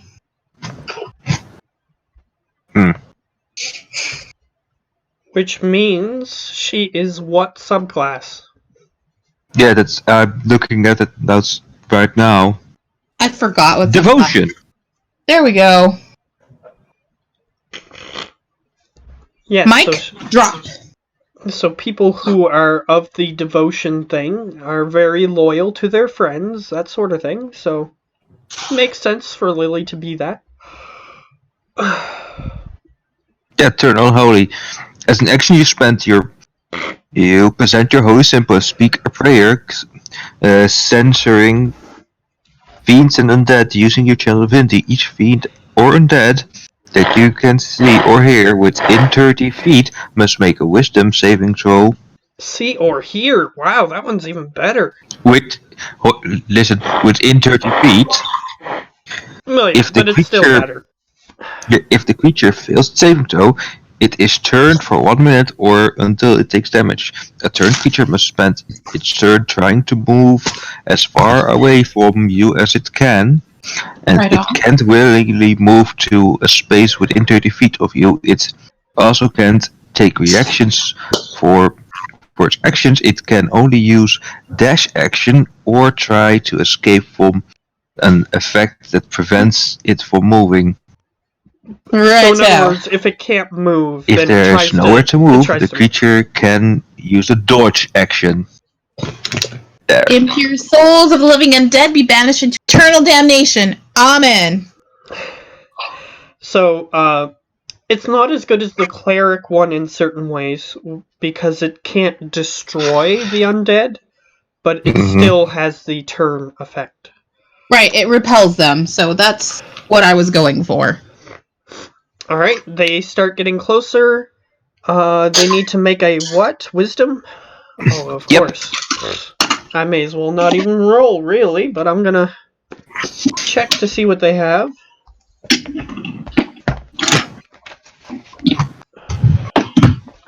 Yeah, and I recall there's one special undead between the undead, at least if it is an undead. Yes. I'm assuming they're undead. Okay. This one has a wisdom. Okay. Perfect.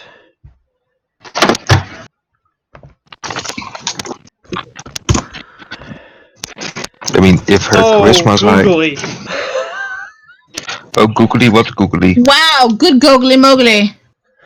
That is really.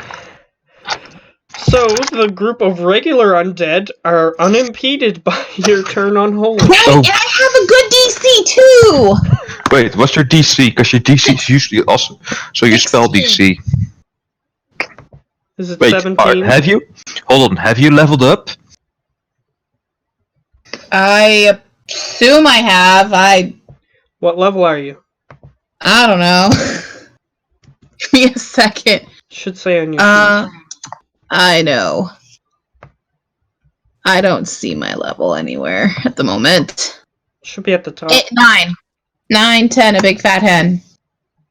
10 or 9? 9. 9. 9, Matthew, 9. Should be 10.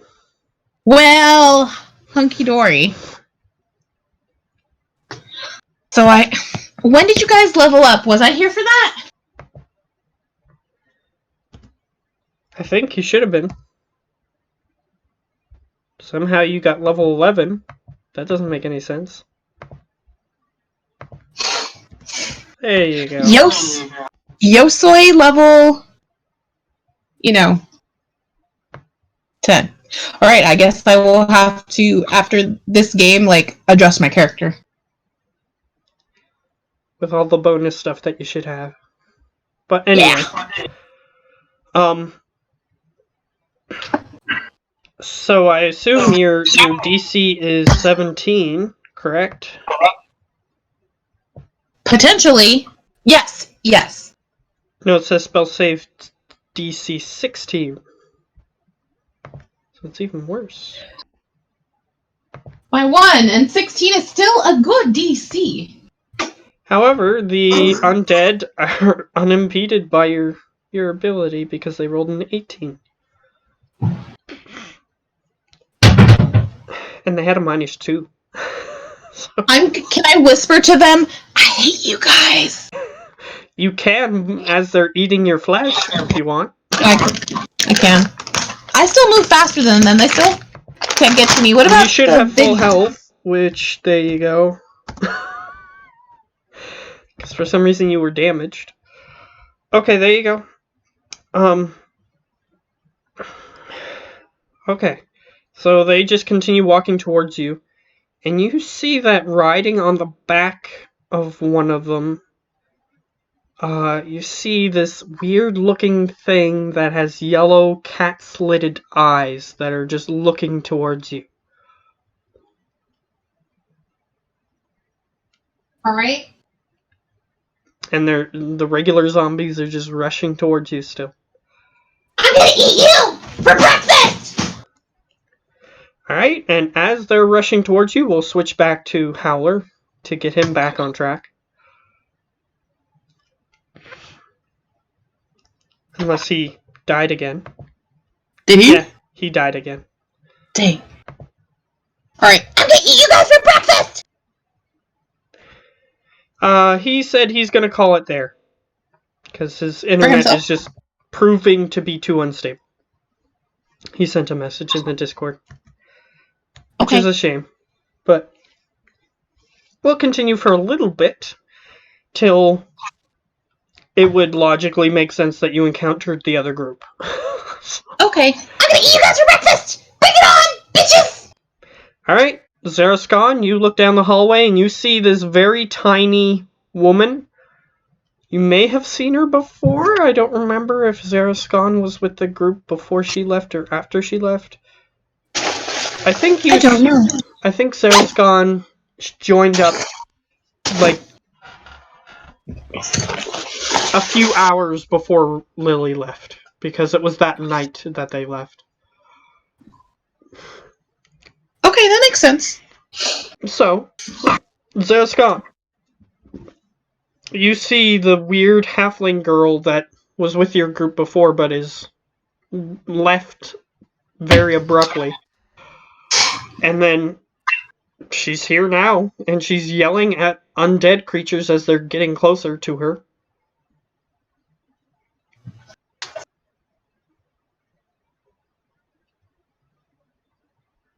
So Zaraskan. Did we lose him too? No, his mouth is moving, but there's no sound from his... Okay. Well, we haven't lost him, so that's positive. I think he's going to try to rejoin or something. Yeah.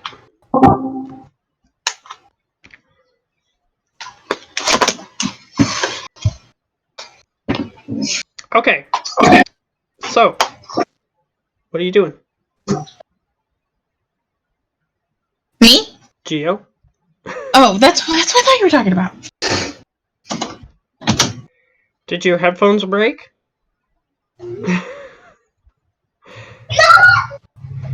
I think he's typing. I cannot.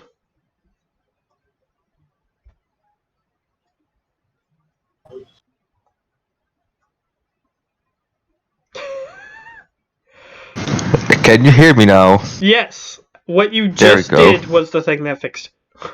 Okay, that's a good thing to know. Yeah, I'm going to be the cavalry saving Lily. Alright, Lily has all her abilities except for one of her channeled divinities, if she has multiple. Mm-hmm. And I have all my channel divinities. And And- none of your other abilities. Well, I have a few tiny spell slots left. Alright, Otherwise, so, Lily, you see an Oh, she's- overbearing, Oh, she sees pure dark. Can she see in the dark? Oh yeah, you don't have dark vision. Yeah.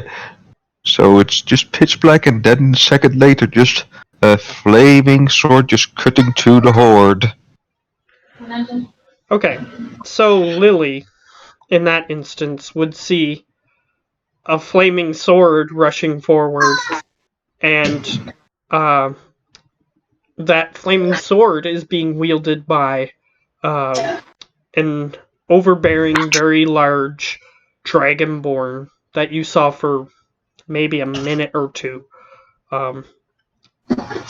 He seemed to have an aura of evil about him, but you were done with the group beforehand, because of what they were saying about Erosan, but apparently Senna has seen fit for you to return here for some reason, so it might be in your best interest that you obey Senna's orders and help this guy. Yeah, so can I make a swing or anything? I don't know. I'll say we can roll initiative now Okay. to Let me determine just who gets clear where my first. initiative. Oh wait, my initiative was to be kept because of last time, because we didn't expect Lily back. Oh And 40 was for the zombies. This was for a different encounter. Okay. Well, isn't that a sweet little jiffy? I don't know why I said Oh. jiffy. I meant nifty. Okay, let me grab you your token, because you didn't click your token, so you don't have a number. Let me just do that for you then, Lily. Lonnie. Thank you. Oh yeah, and I some hope. other little details. Howler managed to recruit some Yeti, and he also managed to recruit a purple dragon. A purple dragon? Yes, I think she was there for that. They're homebrew, for this world. I don't know if she was there for that. That doesn't sound familiar. Purple dragons are homebrew for this world. Instead of breathing fire or acid or anything of that nature, they breathe pure necrotic energy. Oh. Yeah, I'm still going for earlier than the zombies. Yeah. Let me add in your number for... There we go. So, Lily. Yeah, so, just to reiterate, the purple dragons breathe pure necrotic energy. So that's what they do. That's what makes them different.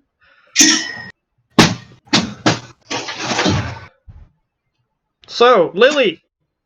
Yes, sir. It's your turn. My bad. I'm so sorry. I was listening to you talk about purple dragons and necrotic damage. Okay. No probs. They are, at this point, are they still... They were 70 feet away, so now they're 50 feet away, correct? They can double move for 40 feet, so that's what they did. Okay, so they're now 30 feet away from you, right? Yeah. And I saw that they all passed. Yeah, they continued running towards you, so yeah. Then there's a very big burly dragonborn coming to your rescue. Yeah, you see a flaming sword which is being wielded by a big, bulky dragonborn heading towards you. Okay, yeah. Alright, I am going to, channel, I'm gonna use my divine sense. I don't know why I keep calling it channel divinity again! Come at me, stupids! Okay, so you're using Well, the channel you said it divinity right. again? I'm using my... It's not divine sense, it's channel divinity. Channel divinity you have two uses of now. Yeah, divine sense is actually an ability that does something different. Allows you to see. My brain is not awesome. I'm using the channel divinity one more time. Come at me, stupids! This time they're probably gonna fail. It's highly probable, but I could roll another natural 20 or something stupid like that. So let's see what happens. 2 minus 2, so they begin running away. They can't do anything else. Come at me, dummies! And as you're saying, come at me, dummies, they cannot. Right. Alright, cool. I believe that is my entire turn. I am going to walk towards them. I'm going to walk towards them 20 feet. Okay. So they're approximately 10 feet away from you.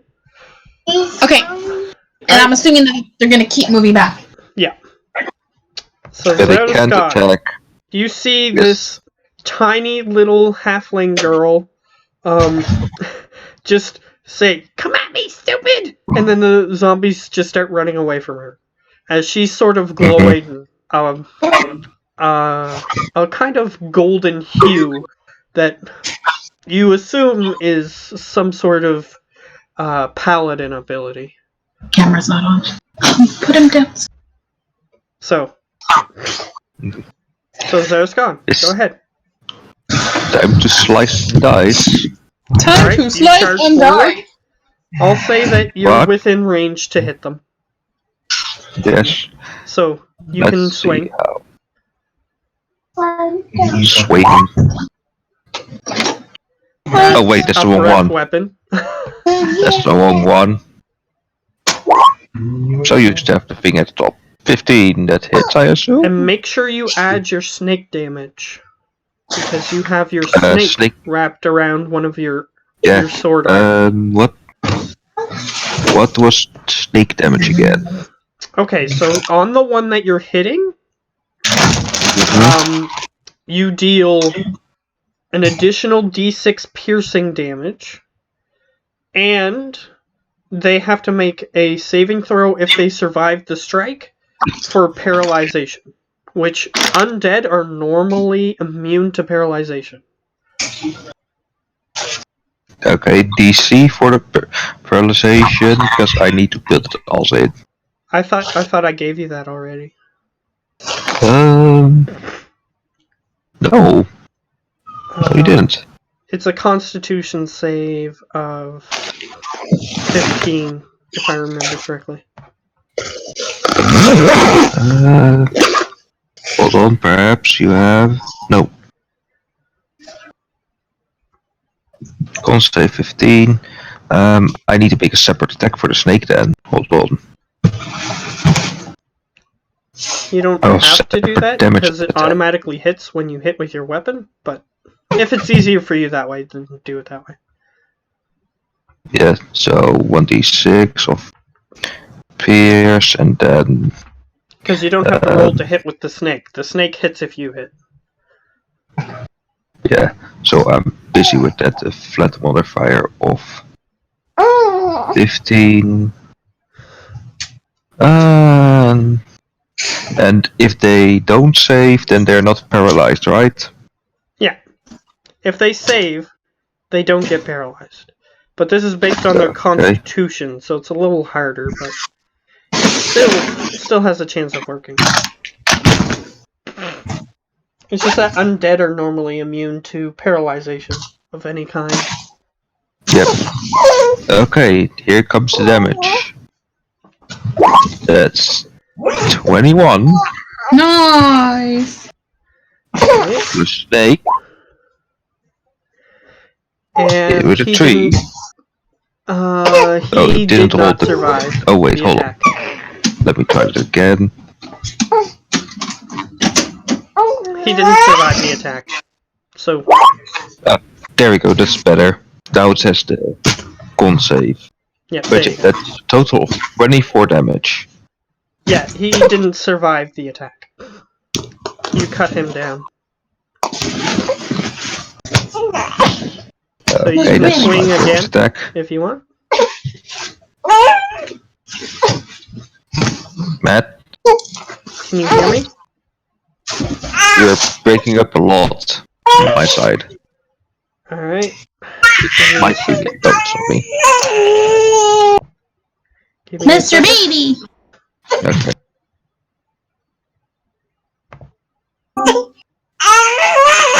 Did that fix He's it? happy, guys. Oh, yes. Oh, let me just quiet and lonnie. There we go, that's better. Yeah, I should do that too. I have to get out of full screen to do that.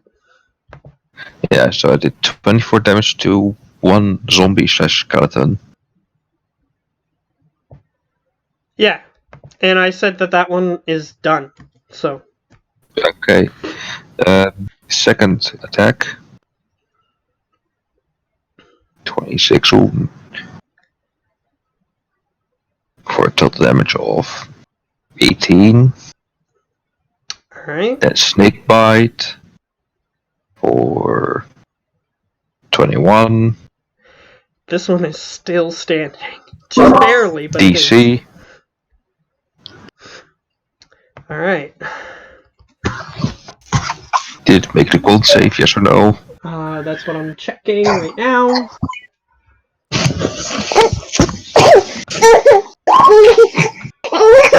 It rolled a 10,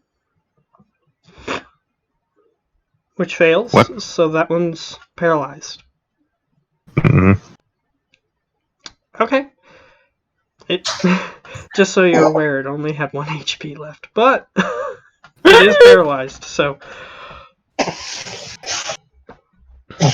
oh no, zombie turn. all right, zombie turn. Even though it's labeled Yeti, but that's fine. Okay, so they're running away. How long do they get another save on each turn, or do they just keep running?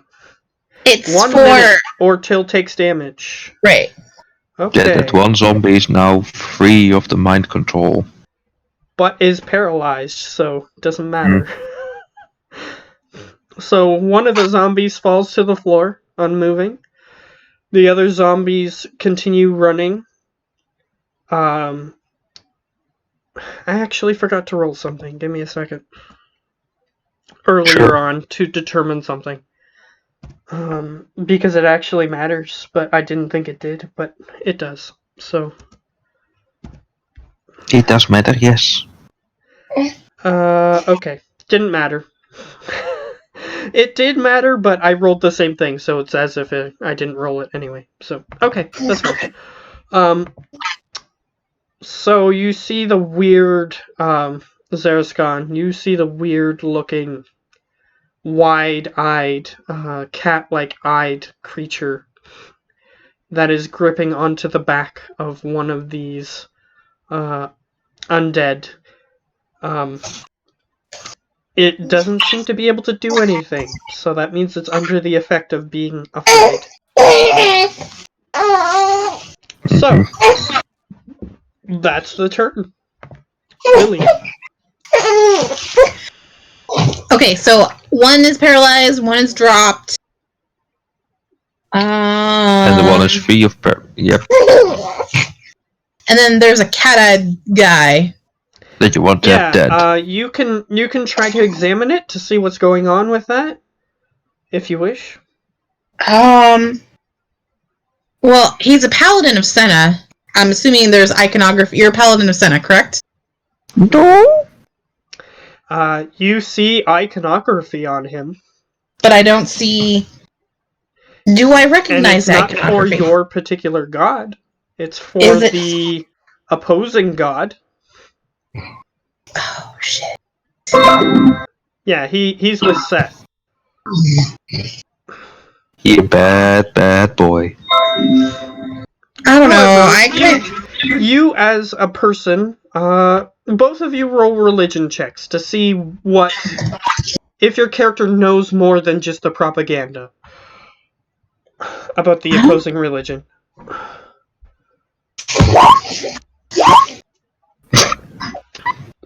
Lily, you've been told that Sethians, as they're called, worshippers of Seth, they tend to gravitate more towards the evil spectrum. They tend to hide in the shadows, and for good reason, is what you've been told. However, Zerascon, you know that good, evil, neutral, it doesn't really matter. Anybody can worship any of the particular gods, or any of the two main gods in the popular pantheon, which has 2 gods in it. Anyone can worship them. So she could be evil, more evil than you, or she could be the most pure person that exists. It doesn't really matter. She just gains her power from a source that opposes your source of power. That's the only difference. Is that Senna and Seth don't like each other. That's it.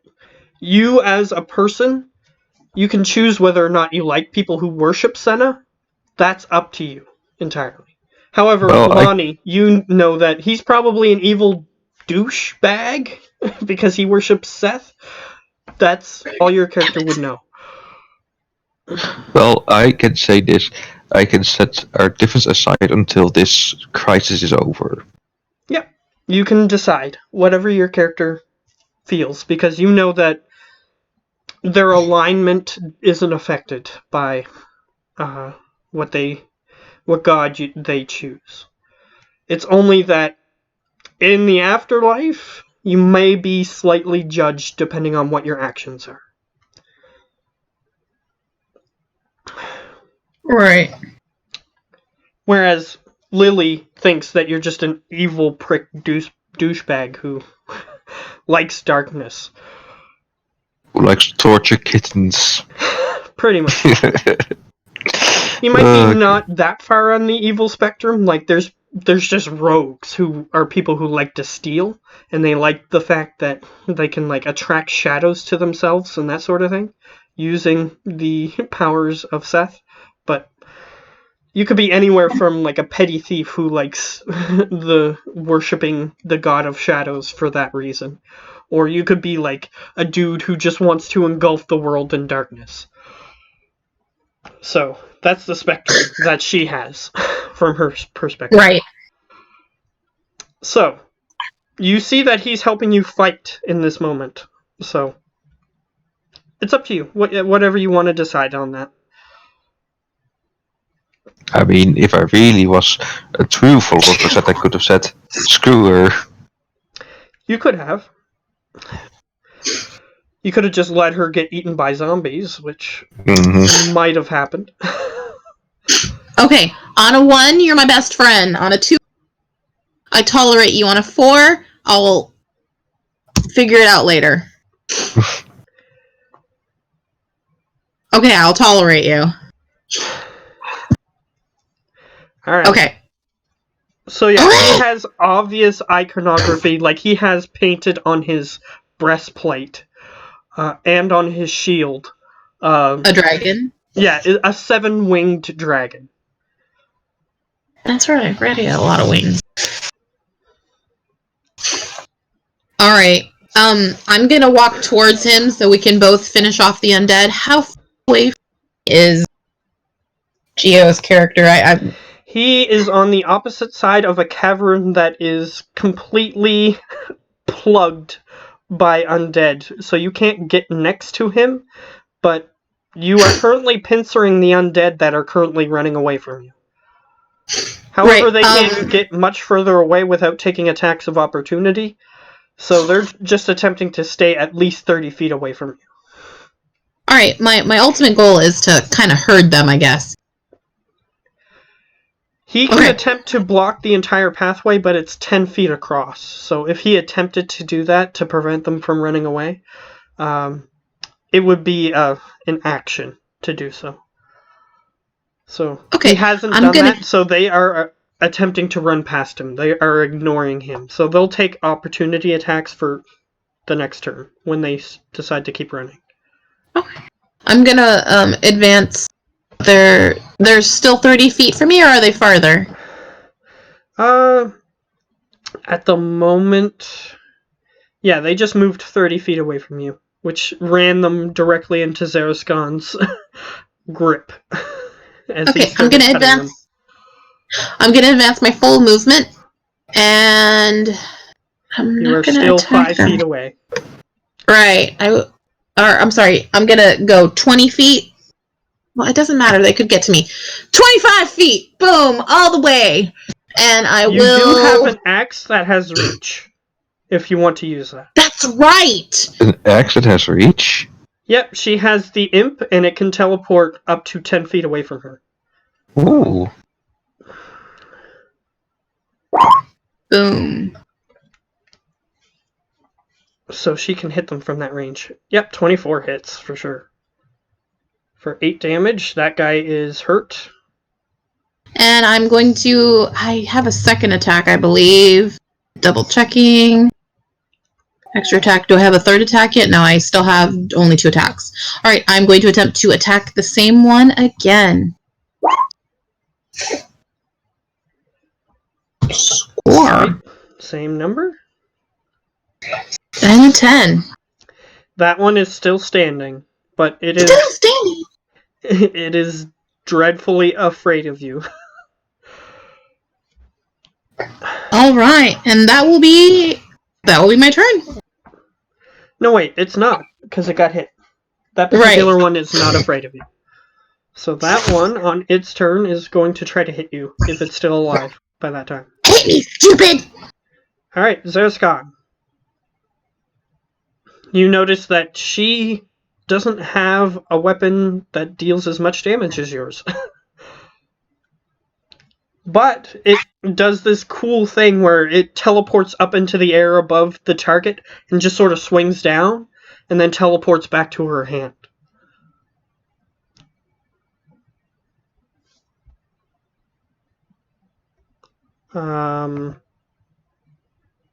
Geo? My turn. Okay. Can Yeah. I see the cat? Can you see the weird cat-looking creature, or the cat-eyed creature at least? Yep. That's what I'm looking for. Yeah, you can see it. However, it's in the exact middle of this group. Well, time to stomp out one zombie. One of them's on the floor, paralyzed. It's still alive, and you know that within like a minute, it's going to come back up, but it's not doing anything at the moment. Oh, a minute? Good. Yeah. Time to kill another zombie.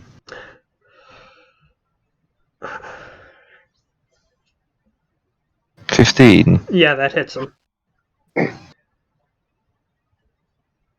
For 20. Then snake bite. For 25 total. Rolled sufficient damage to defeat that one instantly. Next. Okay. Next one. Ooh! Natural 1, your sword gets stuck in the wall. However, it's a magical sword, so it doesn't really damage it or anything. And you easily pull it back out, but you missed. Yep. Alright. So, Lonnie. Nope. Oh, zombie. My bad. Zombie. Bad guys.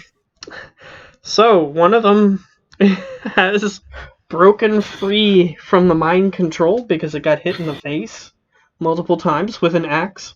And its face is like got two slices off there, and there's just the middle piece that's standing up straight. It's kind of gruesome looking. And it's just sort of walking forward, and it just grabs onto you, or it's going to try. It's going to try to, like, grip on you with its claws. So, since it doesn't have a head to bite you with, it's gonna use its claws instead. So, let's roll for that damage. Make sure I'm rolling the correct amounts here. Okay, dice roller.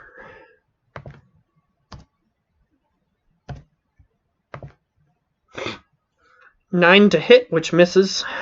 You have too much armor. So it attempts to grab you with its claw, but it doesn't work. So, yeah, it's Lily's turn again. Now it's her turn. Do your Alright. magic. I'm going to attempt to hit it again. Whack! Yep. Damage. Is it finally down? Let me double check something. Because everyone that he's defeated so far, he's done sufficient enough damage that this didn't matter. So, I think they have 22 HP. Yeah. This thing. Let me just. Yeah, it could potentially save this time. Which it doesn't. So it falls to the ground. Cool. Alright. I advance forward. And Alright? wait, how far away are the rest of them? I can like hook around. They're like in a ball, like a mass. Oh, okay. Then I'm not gonna move anymore. I'm just gonna try. If I need to move forward, I'll move forward the 5 feet. Hit, and I don't think I need to. They moved. Oh yeah, I forgot. On their turn, the rest of them would have moved past Zaraskan in a huge horde-like bubble. So Zaraskan, you have a chance to hit any one that you wish if you wish to use your reaction. Elgato. They're all going past you, so you can hit anyone that you choose. Yeah, I'm aiming with the one that has the cat. Okay, so are you aiming for the zombie or are you aiming for the cat-eyed creature? The zombie, cause then it needs to move on its own, making it easy target. Okay. So you can try to hit the zombie, which 17. zombies aren't hard to hit, so yeah, that hits. That's 26. Yeah, you downed it without even the snake bite damage. Well, snake can bite cat, right? Right? It hits the target that you hit. Jokes. But Okay. unfortunately, it can't hit the cat. However, So when that's it all I is can cut do for down, now. you see the cat-eyed creature fall to the ground, Mhm. and it will have to wait for its next turn to do anything. So then it's back to Lily. All the zombies are approximately 20. They're about 30 feet away from you now. Okay. All So right. you'd have So to then move to get to them. For I'm your second attack. move. I attempt to attack. Did the 10 actually hit? Yes. Okay, awesome. I You didn't would think have it to would. roll a 1 to miss. Okay. 15! 15, Mr. Baby. 15 hurts it, but doesn't Damn it. destroy it. Damn it. Close. Close. Alright. Zaraskan. Now both of you are on the same side of the creatures because they ran past Zaraskan. Mm-hmm. It's time to have a very easy time killing a cat. Alright, How you can evil that- attack. You can attack the cat-eyed creature if you want. It's slightly bigger than a regular cat. So Yeah, but is it like prone or anything? it's on the ground, yes. Okay. Advantage. 19. 19. As you go to swing at this creature, it dodges out of the way.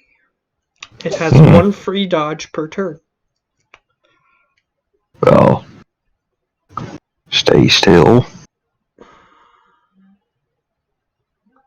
Wow. Are you still aiming for that thing? Yep. Alright. It already used its dodge. So that hits him. That's, let's see. So, okay, let me pick a calculator for this, because I'm lazy. 8 plus 9 plus 8 plus 4. 29. Plus you get to roll 2 snake bite damages. 1, 2. Plus 6. Plus 6. But that's not all. Yeah. But wait, there's more. Oh, and you can do your smites and stuff too. Mhm. If that's what you were I'm thinking. just gonna see what. Yeah, I'm just gonna do level 1, so also twice.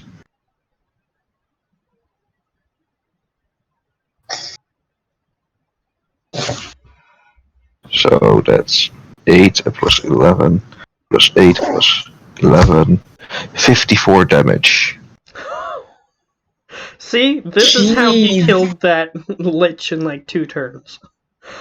Okay. No. I yeeted the lich first. Wait, Yeah, 'cause he threw a lich down the steps. Yeah, then I just tapped it into the ground and nuked it with a divine smite. Yeah, you did. So, That was a third level divine smite, not a first level for your yeah, so it information. was more powerful, but this time he doesn't have it. So, you said 53? 54. 54, okay. It is considered bloodied, but it is still animate. Whatever this thing is. And now that it Thundercat. has taken damage, it can actually do something. Con saves. Oh yes, that's true. True. Forget about those. This is some kind of Thundercat. Wow. Yes! Actually, no. It doesn't have to roll twice because it was only bit once. That's right. Oh yeah, that's true. It just dealt double damage. Okay. It got bit by the snake. And Lily, you see on his wrapped around his forearm is this bone snake. Just it looks like a skeletal snake just wrapped around his arm. Around the cat person or No, around? around my arm. Yeah, My Zeros character's arm. How do you say Yeah. the name? Zraskan? Yes. My tongue doesn't make those noises naturally. Say it one more time. Zeskan. Zeskan. If you want. Okay. Like the villain Yeah. from Star Trek. Khan. So Zarask. Khan! Yeah, Zarask Khan. Zeskan. Like that.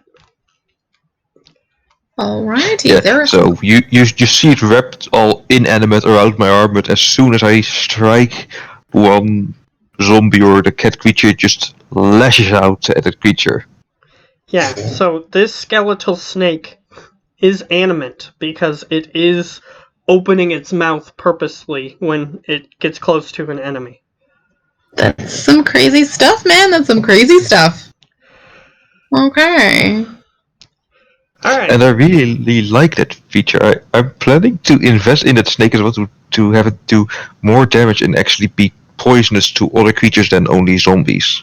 Yeah, this particular snake was bred to defend against undead creatures. Yeah, I'm gonna help it make it a bit stronger and have like You special. can try. Well, You can try. I'll say that. yeah.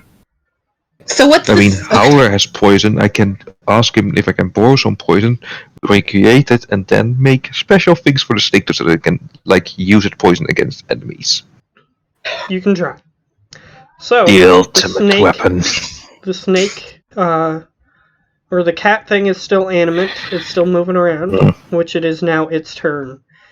It is Okay. able to move, and here's what it does. It jumps toward, well, Zerescon's the one attacking it. It jumps towards Zerescon, and it is going to attempt to do something. Let's see if it succeeds.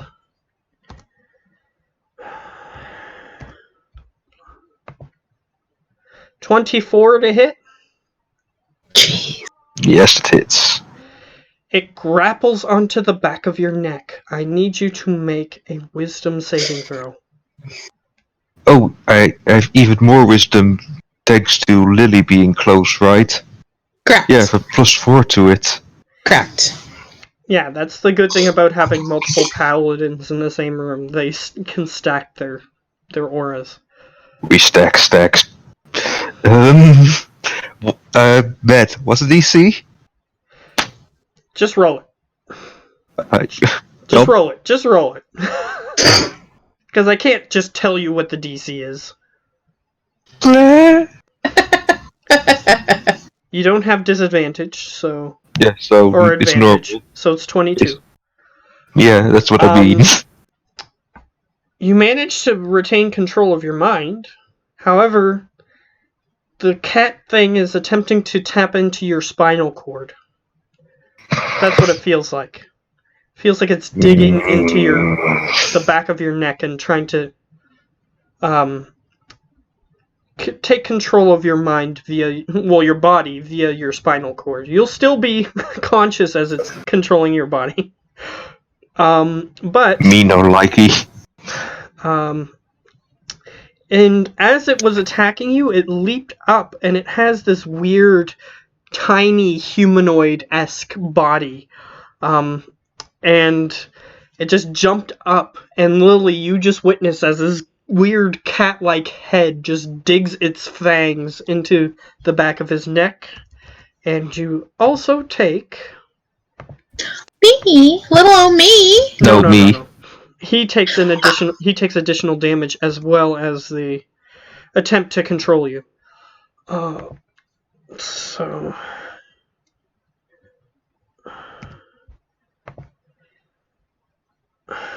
you take 27 damage. Oof. As it bites into the back of your neck. And it seems like it doesn't intend on letting go. Well, I'm gonna rip it down, or just gonna fall flat on my back, crushing it under my weight. Alright, Lily. You see, I clearly don't want this thing on my back. Yeah, you.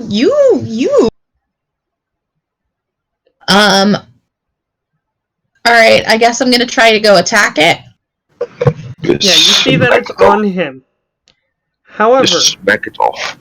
The nature of this creature, if you miss, he takes damage. Oh, that's why the also one has dodge. the ability to dodge. 1 free hit per round. Don't worry, I can tank 1 hit. Come on, go on. So, you've noticed how it was acting before. So, since you're just getting back into D&D, I'm giving you a little bit of a hint. So, go ahead. Do it. I said I was gonna do it, and I'm gonna... Oh my dear kids. Just so people know, don't try this at home. Alright, 16? You miss. Yes. No! Didn't it? It didn't need to dodge. She missed. And you miss me. No. She still hits you. That's the nature of the creature. What? Yep. If you aim for the cat when it's on a creature, or the cat-like creature, when it's on a creature, if you miss the cat, you hit the creature instead. Okay. Which is really good if it's on an enemy. However, it knows that its rides that it was hiding behind are all running away, so it's not going to use them. It's going to try to use you instead. Okay. Try again. If it dodges, then I can try it. So Zerskan, the axe teleports and hits you in the shoulder. Yeah, I already did that. Alright. Lily, you can attempt to hit the thing again. Do it. Oh, that's right, I forgot. I have 2 attacks. Do it. Just do it. Hit it. 21 would have hit, but it chooses to dodge. So then, Zerskan, you take 5 damage. Excellent. 5 whole damn. I hope you're not down too bad. Oh no, nearly half health. Alright, okay, Zerskan. Okay, I'm gonna try and grab this son of a gun. Alright, you're gonna grapple? Yep. Alright, it's a grapple check. 22. Whoops, that was 10d10. Whoa. Sorry. What the fuck? Yeah, those were d10s. Sorry. I rolled the wrong thing. It rolled a 23. Okay, then I'm gonna try and crush it by literally falling on top of it. Alright. You attempt to fall backward. I'm gonna say roll an unproficient melee attack to determine if you hit it or not. Oh, I mean, Yes, where can I it know what you're go trying back? to do, but you still have to harm it. 20. Yeah, it comes into contact with the ground. So you're gonna deal 6. yeah. Then I hope it let go of me as soon as it took damage. It takes damage, it doesn't let go. What? Okay, It just well, took some damage. okay, I see how it is. Okay, fuck this thing a whole lot. Cause it now needs to make let me see if I do the right one. Cause fuck this thing all its very, very fuckiness. Grumble. A wisdom save. Alright. Because of this. Okay. Its weakest stat is its wisdom. 19. What? What? Wow. Yeah, Okay. see, what they did is they stealthed through the entire dungeon. What you're currently encountering is one of the things that you guys as a group were supposed to fight together. Well, we're kind of fighting it like a group. Because this is little a bullshit thing. It's a powerful entity that takes over the control of other entities. That's what it does. Okay, I still have one attack left, right? Or am I miscounting something? This is some crazy. Matt, am Because I if it were like 4 or 5 of you attacking this thing, it would be easy. Yeah. Matt, again, I still have an attack left, right? Or am I counting wrong? You used a grapple, and which counts as an attack, and you fell backwards, which I'll count as part of your movement, so you're now prone. Get back up, and then try and grapple it again and just hold it by the throat. It can Okay. do a lot then. Alright. Alright. No, it doesn't matter, I think. No, it needs to more than a 4 or higher. Oh, yeah. Because it's using its dexterity, which is its Mhm. best stat. Like I said, a 4 or higher. Wow. Well, I still have my bonus action left. Okay. And I say, fuck you. Which every attack that misses against this creature hits. It double misses. No, it hits you. It still hits you. Even if it's a natural one, it still hits you.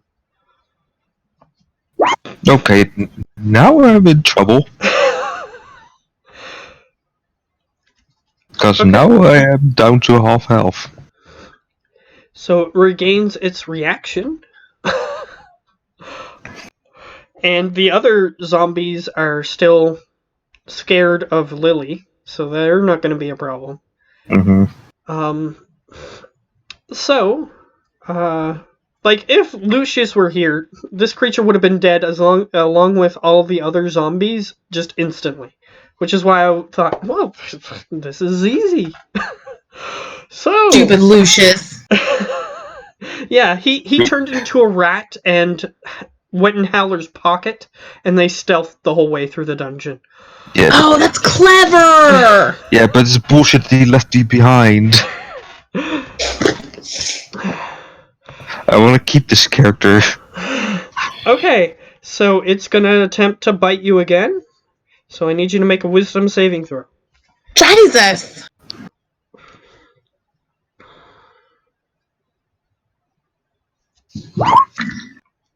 Jesus. 17. 17 is not That's not enough. What? Its DC was 18. Shut up. So, So he has a plus 14. It's a Any- plus 10 normally. Yeah, exactly. So it grips onto Zaraskon's throat. gosh. You mean neck. Zaraskon, Mm-hmm. you now heal. Heal? Yes, it has a vested interest in you now, so it's going Oh. It's gonna make out with you and stuff. No, fuck that. to use. So Not actually. I mean, I can spit acid at it. 10 D4. You heal 28. Wow. Okay. However, You're a on big your guy. turn, you have to do whatever it wants you to do. Okay, sorry. Okay. Don't hurt me. I'm adorable. No, sorry, I'm very strong. If you would have resisted, it would have dealt damage instead. So you might have died. So Yeah, I'm sorry. So Lily, you now About to see die. Zaraskon's eyes turn bright yellow. Yeah. From his Yeah. deep dark red. Oh boy. Because normally they're crimson red. Crap. Okay. All the other zombies are running away, so It's still okay. Just murder the cat. Just murder the cat. I'm gonna try. Yeah, I guess I'm gonna try to hit the cat again. Come here, kitty. alright. You have to swing to hit. I know. I went onto a different page. There we go. Does a 20 hit its AC? It does. It uses its reaction to dodge you, so you hit That's Zaraskon. right. Don't worry, I can take it now again. Yeah, it healed him. That's right. I forgot I did heal him. So she deals 14 damage to Zaraskon. Natural 20. So, Smite. I shall. so now you can hit the cat. So roll the damage for the imp. So that's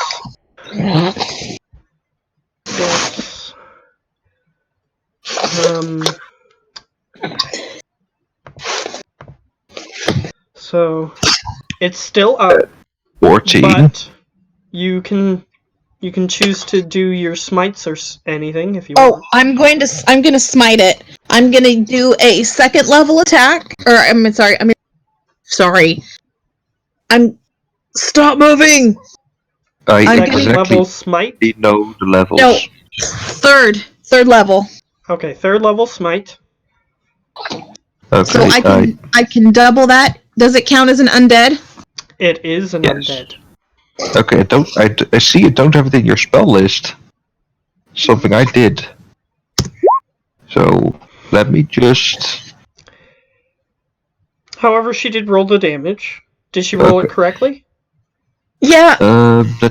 So, which level are you gonna do? 3. Third level. I rolled level. 3. So Let me see what mine rolls then, so that I can compare it to... You need to roll 2 plus 1 is 3 plus another 2 is 5, and then you're missing 3d8. I am. Yes. I rolled 7d8. I need to roll 3 more d8. Yep. Okay. Because you critted, that's why.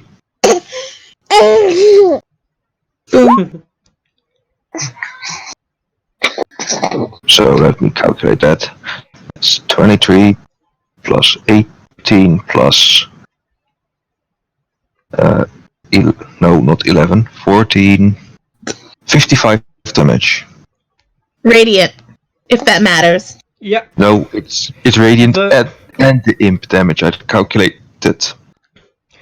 The cat falls on the ground inanimate.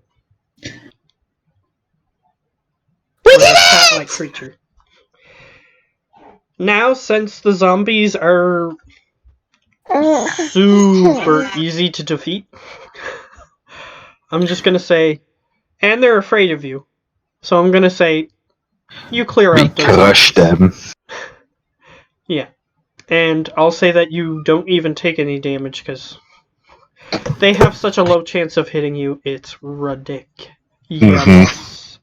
So I mean, we are literally tanks around here. yeah, they We have a did it! +3 to hit you. So Mhm. yeah, the cat-like entity probably would have made the zombies better, but it didn't have a chance to do that. So Not a single chance. Yeah, so the cat-like entity is just laying on the ground.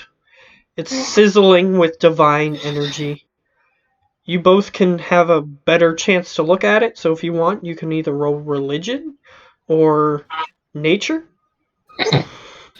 Yep, I'm a religion boy. Religion or nature? Sorry, give me a second. The kid Oh, is no. difficult. I will do for you to see which is better of yours. Also, religion. Oh, you're already old. Thank you. Next time, I might have you do that, huh, Mr. Baby? Alright, so Lily, you are aware of what this thing is. Oh, nifty! It's called a brain jacker. Brain jacker. Yes. It's an undead creature. They're usually exist in the Underdark and are created by mind flayers. Oh, okay, that makes. Well, I need to sterilize myself. So, the way that they work is pretty much the same way that mind flayers can control people, except they made a more crude way of controlling people's minds. Mind flayers can do it just by using their mind. Brain jackers do it through using their teeth. Any feline creature can be made into a brain jacker. They put them on little clay bodies, and they put the feline head on top of the clay body, and it becomes, through their necromantic rituals, whatever these mind flayers do to cause this to happen. You guys don't know that. You didn't roll high enough for that. Fair enough. So, whatever it is that they do, it causes this mind jacker to exist. Now, they're really good at aiding their intellect devourers. Because intellect devourers... Intellect devourers, they're only as good as their host, whereas a brain jacker can control the host to be better than what it was. So if Zerskan would have had a chance to attack, he would have had additional damage. Things like that. Wow! So he could have killed you pretty easily if you wouldn't have defeated it there. I'm just gonna, take this thing and, use it for study to maybe concoct some kind of concoction to improve, help me later on, I don't know. Yeah, so based on what Lily told you, there's some sort of ritual that she doesn't know about. However, it's just a clay figurine with a feline head. So this one looks like it was made from a legitimate, just domesticated cat. Whereas you can make a bigger one for bigger creatures, like made out of a tiger's head or something. I bet I know who will like this. Yeah, you have a few ideas. Who might like that? No, I know exactly who. Well, you have There's a few people who your character is aware of that might like this. Yeah, the Necromancer and Lucius. Definitely Lucius. However, you don't know what the ritual is, and if he were to brute force it, it would probably take him his whole lifetime, and he still might not figure it out. Because mind flayers have combined minds, and they took a long time to figure out how to do this. So That's true. Well, it's good we have two Necromancers. 2 heads are better than 1, but a hive of minds is better than 2. But wouldn't a hive mentality just be like one brain? Mind flayers have an elder brain, which connects all of them together. But yeah, now what? I do take the Mind Checker with me, so I add it into my inventory. And at this point, its body that it was using to hold on to you is starting to turn into a mushy clay. And its head is just a rotten cat's head. Gross. But you can put that in your inventory. I don't care. Yep. I mean, Darren bet Lucius will like it. It's a bit goopy in your pack, but... Oh no, it's not going in my pack, it's going in a separate bag. Okay, it's a bit goopy in this separate bag, but you don't know what kind of condition it's going to be in by the time you get it to Lucius, is all I was trying to say. Well, now, I never catch your name, little one. Hi, my name is Lily, and you're kind of like the bad guy, but I don't know, you don't seem too bad. Can I call you Scoundrel? Scoundrel? Scoundrel. Oh, Scoundrel. Whatever you think will fit. But I will give you one piece of advice. Don't judge everything on the cover. On the color of what? On the cover. Oh, on their cover. Okay. You said something different. I thought you said color.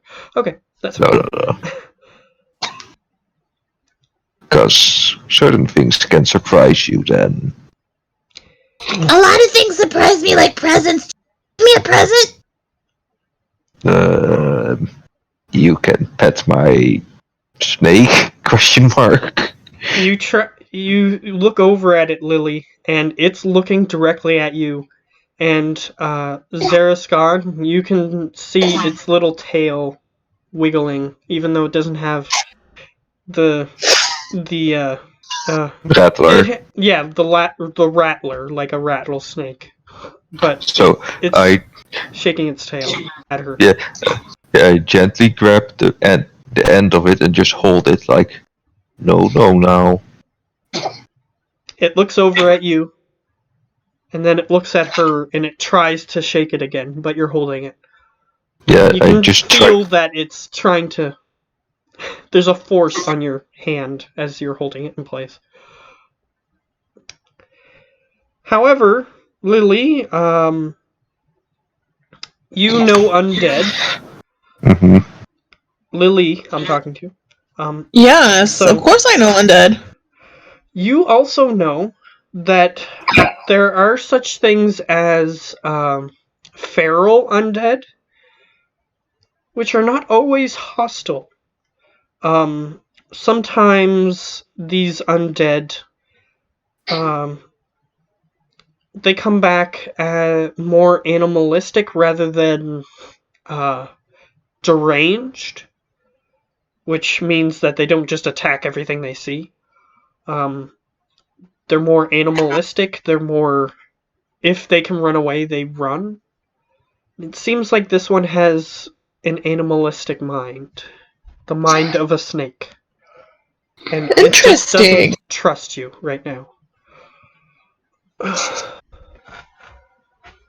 Okay, fair, because it doesn't know me. Yeah, Lily's just doesn't really care. Oh my god, it's a snake! And she, like, runs over to it and tries to start petting it. It Yeah, violently starts trying to shake its tail, but Zerascon is holding its tail, so it's not doing anything. I just let it go of this tail and says, "Well, better watch out. It might bite."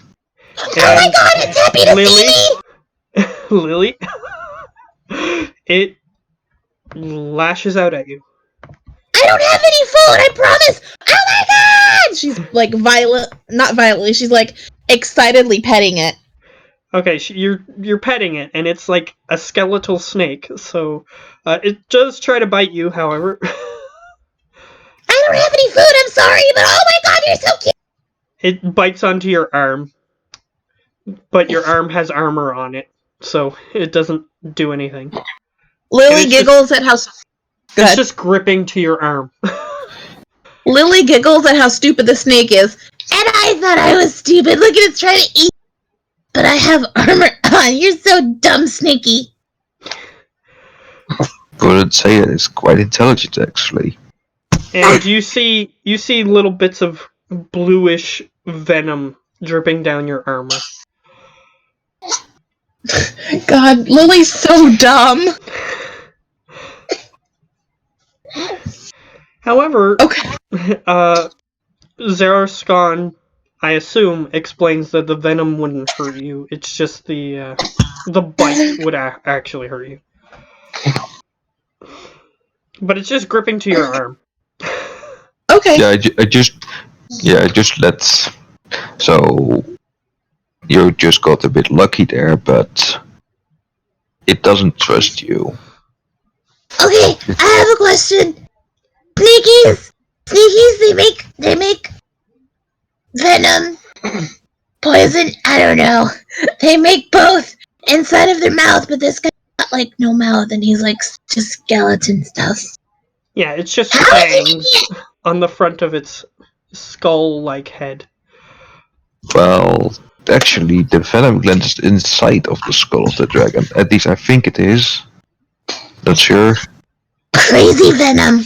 Yeah, it is You venomous. actually know that undead creatures, sometimes they don't have the physical organs of their living counterparts, but they can still magically produce whatever it is. So, like, So yeah, it's magically producing venom. Just by virtue of it being an undead creature. Okay. Even if it doesn't have venom glands, which it doesn't. Alrighty. Okay, so, I mean, like, you're not completely evil. So you're nice? So you're, what, Nevil? I think it's evil. Well, Nevil is the word. no, I'd like it to call it more a necessary evil. Plus, evil people don't necessarily know they're evil, so he's not going to tell you that anyway. Ooh, good point. I just straight up told her, Yeah, you said it was like a necessary evil. and I think it's a necessary evil. Well, as far as your character knows, your character is based on vengeance, I think. Right? Conquest. Conquest. Oh, yes. Then that makes it even more easy. He just likes to... his god rewards him for being a warmonger. So, war is necessary, so yeah, he would view it that way. It makes sense. Okay. Okay, so you're into Seth, right? And you are into... I keep forgetting her name. Lana? Senna. Senna. And you're into Senna. Senna. Clearly I'm into Senna. I have bird stuff all over me, and my armor is perfectly polished. So, yeah, I'm into Senna. Like, duh. Yeah, her armor, for your taste, is a little bit too polished. It's too... If there were your sword's light that is being produced by your sword, it gleams off of her armor, whereas yours is a bit more dull because, well, you worship the god of shadows. And, well, it helps in certain times when you need to be sneaky. Yeah, your character isn't very good at it, but you still embrace and embody hidden aspects of your god Mhm. just to please him, even if you're not very good at it. But yes, I do. And I say for the current state of the world, we bury the head shit and solve the problem. Then, once that's done, we go our separate ways until the world is back to a normal state, let's say. Shoot. I don't know how to respond to that other than, Yeah, buddy! yeah, that's it. She's gonna say, Yeah, buddy! Seska might not be very intelligent, but he's wise as fuck. Yeah, he does have high wisdom, which is why he had plus 14. So, ridiculous! Plus 10. well, yeah, but plus 14 with her help. So, Yep. yeah. So, he can outwit you anytime he wants. So, as far as since the others aren't here, and I'm not comfortable with going too much further forward, we can just get into some lore stuff if you want. Oh, we're going backwards. What do you mean? Well, that I will explain it very soon in character. Well, it seems like our friends don't need our aid, as they seem to be accomplishing everything without us. What do you say we go upstairs and wait with the others then? Lily, I'll get you to make an intelligence check. Just a regular int? Yep. Okay. Boom. Ooh. And it's a good thing you got this, too. Senna said your companions. You don't really know this guy. Right. So Senna said your companions are the ones that are in need of aid, not this guy. Right, but she also said that she was going to take me where I needed to go. So I'm assuming this guy needs to help me get to my companion. Yeah, and he's saying, let's get out of this place. All right. So that's what that intelligence check got you. You remembered... Wait, she said specifically my companions and not this guy. Right. Thank you. All right. Okay, so you need to help me get to my friends' Mr. Man. Well, if There's I no knew one where else here. if I knew where they were, then sure. But I don't. She starts describing them. He already knows what they look like, so he interrupts you probably. Yeah, stop it. I know what they look like. I just don't know where they are. Well, then You we're know gonna have that to they're find them. probably in this place if Senna saw fit for you to be teleported here. So probably in the opposite direction of where he wanted to go to get out of here. You could probably start with that since you got such a high intelligence save. Yeah, okay. Let's go, Mr. Man. Well, we could head that way, of course, but wouldn't it be nice of us to clear the way ahead? Oh, that's not a bad thought. All right. So what are you guys doing? What are you suggesting she do? I'm literally just using my wisdom to manipulate her, actually, to get her to help me clear out the route back, if needed. She rolled pretty high, so if you're gonna try to convince her and you guys want to roll dice, she would have advantage, because she remembers that her god said, or her goddess said, that it was super important that she help her friends. Mm-hmm. So you're gonna have a hard time convincing her to go the other way. I can try it, I'm like. Yeah, you can try. Disadvantage for me? It's advantage for her. Okay. Give me that 20. Wow. 23. You have advantage to insight him. I don't think I can I'm beat a that. silver-tongued bastard. I don't think I can beat that. Unless I get a 20. I can't beat that,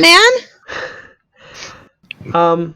You could have if you got a 19 or 20. Right. Well, you seem to be distraught about these friends of yours. I mean, we could of course go looking for them, but they seem to be able to handle themselves. Wouldn't we be more of a nuisance to them? So here's what I'm gonna say. He Mhm. rolled and convinced you. However, what he's currently saying wouldn't convince you because they need help. So he has to say something in order for the mechanics to work that causes you to think that you're helping them in some way. So the fact that he just said that they don't need help, that isn't what she said. She said they need help. So And, well, as they seem to have just sneaked by me without noticing, and I haven't seen any blood that's of them, or heard any screams of pain or agony that's clearly them. I think the best way we could help them is clear their way back, in case, well, I did see a few problematic things. But then again, if you're really that set on it, I can let you just go on without me. Okay, bye! Okay. I'm going on a quest to find my compadres. I'm not going back alone there. Here's what Zaraskan knows, and this is what he's trying to get you to do. He's trying to get you to go fight some flame skulls back further in the because he doesn't have the resources to defeat them. So that way he can escape. But Well, not that. Well, I have one more dispel magic left. which could possibly work. It's just that to create a flame skull, you need a spell that's a very high level spell. I'll let you know that. Yes. Oh fuck, that's true. Well, then I can just go with her and help her out if I like, and be like, I told you so. We were just gonna be a nuisance to them. Okay, so she's heading that way. So you decide to start following her to try to convince her to go the other way. Yeah. I'm just following her just to make sure that, well, if she gets in trouble, she doesn't get in too much trouble. As I said, I'm willing to bury the hatchet between our two religions for now. Yes. However, she walks into the room. So to describe this room, Lily, here's what you see. You see, you are currently walking out of a passageway that leads onto a raised platform that is in a large underground cavern. You see bioluminescent mushrooms just sort of hanging out there. They're as big as, like, almost as big as, well, they're taller than Zaraskan, a little bit. And he's about. And you're Dragonborn, so they're huge. They're huge. 7 feet 6. Yeah, he's 7'6". 7'6", ridiculous. Yeah, and the mushrooms are a little bit taller than he is, and the caps of the mushrooms have, like, little polka dot spots on them that glow various colors, like blue and pink and purple. And even the stalks have little veins on them that glow those various colors. Yeah. Okay. As we get to the mushrooms, I do take out a piece of cloth and cover my mouth. I don't trust mushrooms. Do I assume they're like myconoids or something like that? Would my character even know what one of those is? They don't appear to have any eyes on them, which Okay. would be a tip-off that they're the sentient ones. Okay. All right then. I just don't trust him in general. I'm like bloody Yeah, that's fine. mushrooms. He's just doesn't want spores in his mouth for whatever reason. So, Or you nose also or whatever. see in the room, you're on a raised platform, so there's a lower area in this huge concavity. It's about 30 feet down from where you guys currently are standing. You see that there's a bunch of scaffolding built up to the roof of this cavern down below. Wooden scaffolding. And there's undead all over them, and they seem to be harvesting this blue ichor that's dripping from the ceiling. It's just dripping glowing. down? It's glowing fluorescent blue. Wait, didn't you say that the poison was blue? This is the stuff that I'm talking about. But yes, the snake's poison is a blue color, but this ichor is glowing fluorescent blue, whereas the snake's poison is very dull blue. Okay, just something that just came to my mind. Yeah, that's fine. You drew a connection. That's okay. Okay. Though your character doesn't suspect that there's any connection. It's not like there's a giant snake in this room. At least he doesn't think so. I don't see a snake, so it must be good. Is there a snake in his boots? Sorry. Okay. No, he has Andy written on the bottom of his boot. Yes. Okay. Seriously, what boots? Dragonborn don't have boots. They don't have to. They can get custom made ones if they really want them, but they don't have to, is the point. Because they have clawed feet, so they have to get them custom made, and they're kind of expensive. Very. But if you had a magically enchanted set of boots, they would fit your feet still. Yeah, they would fit my form. If you spend time attuning to any magical item, it basically morphs to fit your size. So if you encountered a cloud giant that had a greatsword, and it was magical, you could still spend time with that greatsword, and it would shrink down to an appropriate size so you could use it. That's very true. So, it just makes... it just works that way. That's how magical items work in this world. That's how magic is. So I'm not going to prohibit anybody from wearing boots, even if they have weird clawed dragon feet. If the magic item they want is a boot, then they can wear it. And it won't affect That's what I'm talking about! Anyway, so, yeah, there's huge scaffoldings built up, and there's these blue ichor dripping from the ceiling that they're harvesting on these scaffoldings, and they're putting them in these storage containers. They're all undead. They're all visibly undead. All these people. And they're putting them in these containers, which they are then passing off to these carts. They dump the containers into the carts, and the carts fill up with as much liquid as they can fit in there, and then they move the carts off to different parts of this cavern. There's 3 other exits that are blatantly visible. There's one to the... Yeah, I determined that this tunnel that you're coming out of is south. So there's one north, and there's one east and one west, which are in the lower cavern.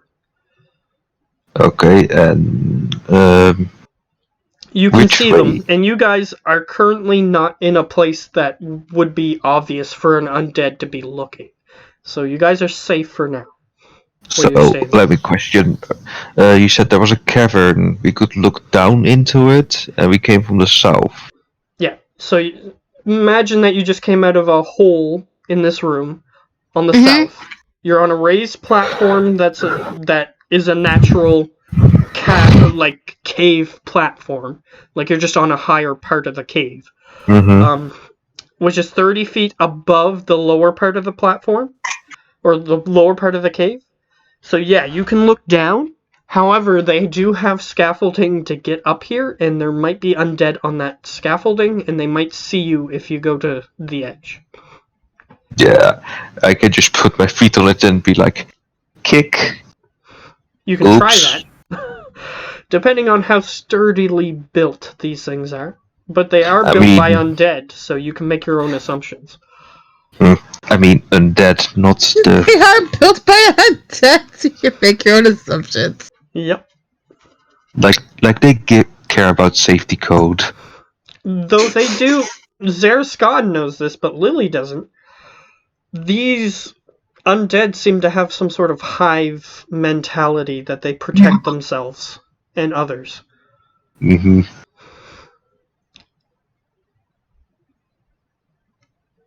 So, that's up to you. There Even might if you not knock be- the scaffolding down, they will attempt to try to get to you. They might just World War Z the wall and get up to you. Let's not. That's great. Yeah, let's not tempt that. Which, if Okay, you're it was- familiar with World War Z, they just Lord. build a human wall, like a human ladder of bodies. Human to climb up. pyramid. So, Okay, there was east, west, north. I'm gonna try and see where the others went with a survival check. I'm bad at those.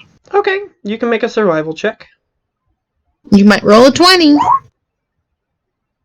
Or a 4. Or There isn't much dust in this cavern. There isn't much to leave traces behind. So you just look at the cavern floor and you're hoping for like a disturbed rock or puddle of water that got splashed or something, and you just don't find anything. Mm-hmm. Okay. Little one, do you have any idea where they might have gone to? Since you literally haven't given me your name yet, so I'm just calling you Little One. Oh, okay. My name is Lily Rosethorn, and I was born on this date, and I yeah. have done. Calm. Stop. Just. What Name. is it? Hammer time? No. Just name. My name is Lily Rosethorn, and I was born on this day. No, stop. Lily. Your name is Lily. That's all I need to know. Alright. So, Lily, I'm gonna get you to make a religion check.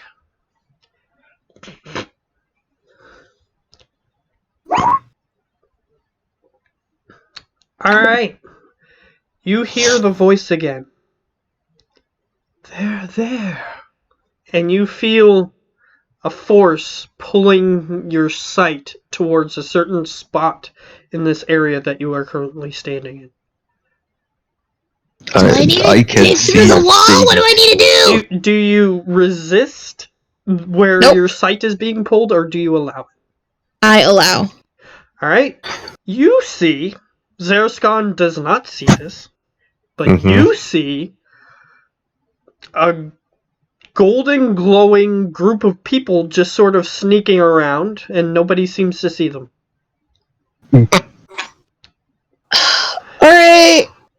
Alright. 50-50 chance. Where is it? I'm gonna roll a D1. On a 1, I just run towards them. On a 2, I don't. And if this You mean- happens... Okay, 2 she didn't. Thank God. However, Okay, on a 2. Lily, you're the only one who sees this. Zerscon just sees you suddenly, like, crane your head in a weird place. Mr. Dragon Man! Mr. Dragon Man! Mr. Dragon... Zerscon. Okay, Mr. Just Mr. say Dragon Khan. Just say Khan. Khan! Alright, Khan. They're over there. Yes. Let's go, come on. Her face Okay. turns into William Shatner's and she just yells Khan at you. Yes. Let's go over there. But let's not do anything stupid, okay? Let's go find him. Right. Right. See, I knew I was right. Let's go. Right. No, Alright, we're she going starts straight. walking towards them, and that is where we're gonna end off. But we Okay. can, Yeah, don't do anything stupid. Looks at Lily. Right. yeah. I so, didn't do anything stupid this one time. So what I'm gonna do is when they start attacking or when they get in that room, depending on how long they take, you guys might just be walking up behind them. So we're gonna see how the timeline winds up when Yeah, we have more people. we're just behind them. Go like, hi. Yeah, So, basically. I'm Hi, just guys. gonna, for a few minutes, I'm gonna talk about some of the lore stuff that you guys encountered. Okay. You just question. You still recording? For now, yeah. Okay, just checking. Okay. Yeah. So he is Conquest, and he works for Seth. Senna also has her version of Conquest guys. Like Seth and Senna, they're neutral when it comes to alignment. They work with evil people as well as good people, both of them. So even though that Senna is a good, well, usually perceived in society as a good goddess, she doesn't care. As long as you're clear with your intentions when you start out a contract with her or a pact or whatever, then she doesn't care. Same with Seth. He doesn't care either. You can be a good person or a bad person. He just is willing to aid you if you are willing to work with him. So it doesn't matter. The only difference is that they hate each other. So the fact that you two are working together is not common. Well, as I say, I'm willing to bury the hatchet for now until this world-threatening problem has been resolved. I don't think you should bury a hatchet. You might need it later for finding. It's Lily. It's a saying. Oh. Okay. This reminds me of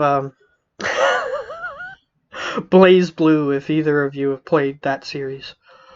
The what? I haven't. Like fourth wall conversations with characters is what I'm referring to. Ah, yes. It's a fighting game. It's an anime fighting game. And there's certain sections of the games where you can they have fourth wall conversations with each other.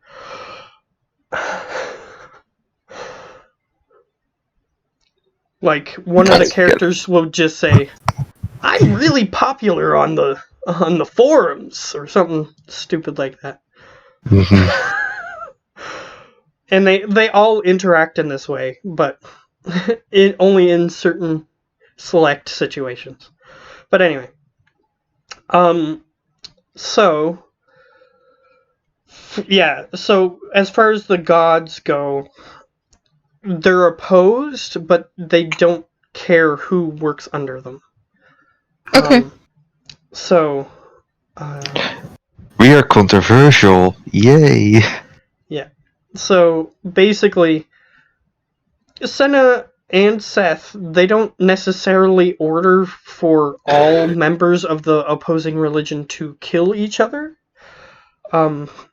But like a message from your god could include kill this important person from that opposing religion because they are going to help that opposing religion become more powerful or something like that. So, your gods haven't told you not to work together yet, and Senna has been giving Lily direct messages. So, if she thought that it was important to kill this guy right now, she probably would have just said, let him die when those zombies were there and just keep walking past. It's a very good point, too. Okay. So she's okay with it right now. And you don't know what his full motives are. I mean, he could be an evil guy, just not for the sake of evil, because he might have very different motives than that. But it's for you to figure out. He could Yeah, be why a you gotta double do agent. that? Who knows? So he Or- could actually be for Senna, but pretending he's for Seth? It happens. Or he's Those who or are his willing to action- sacrifice the light in order to investigate the darkness. Mhm. Or he's Okay. just Or vice actually versa. just or he is for Seth, but just for different reasons.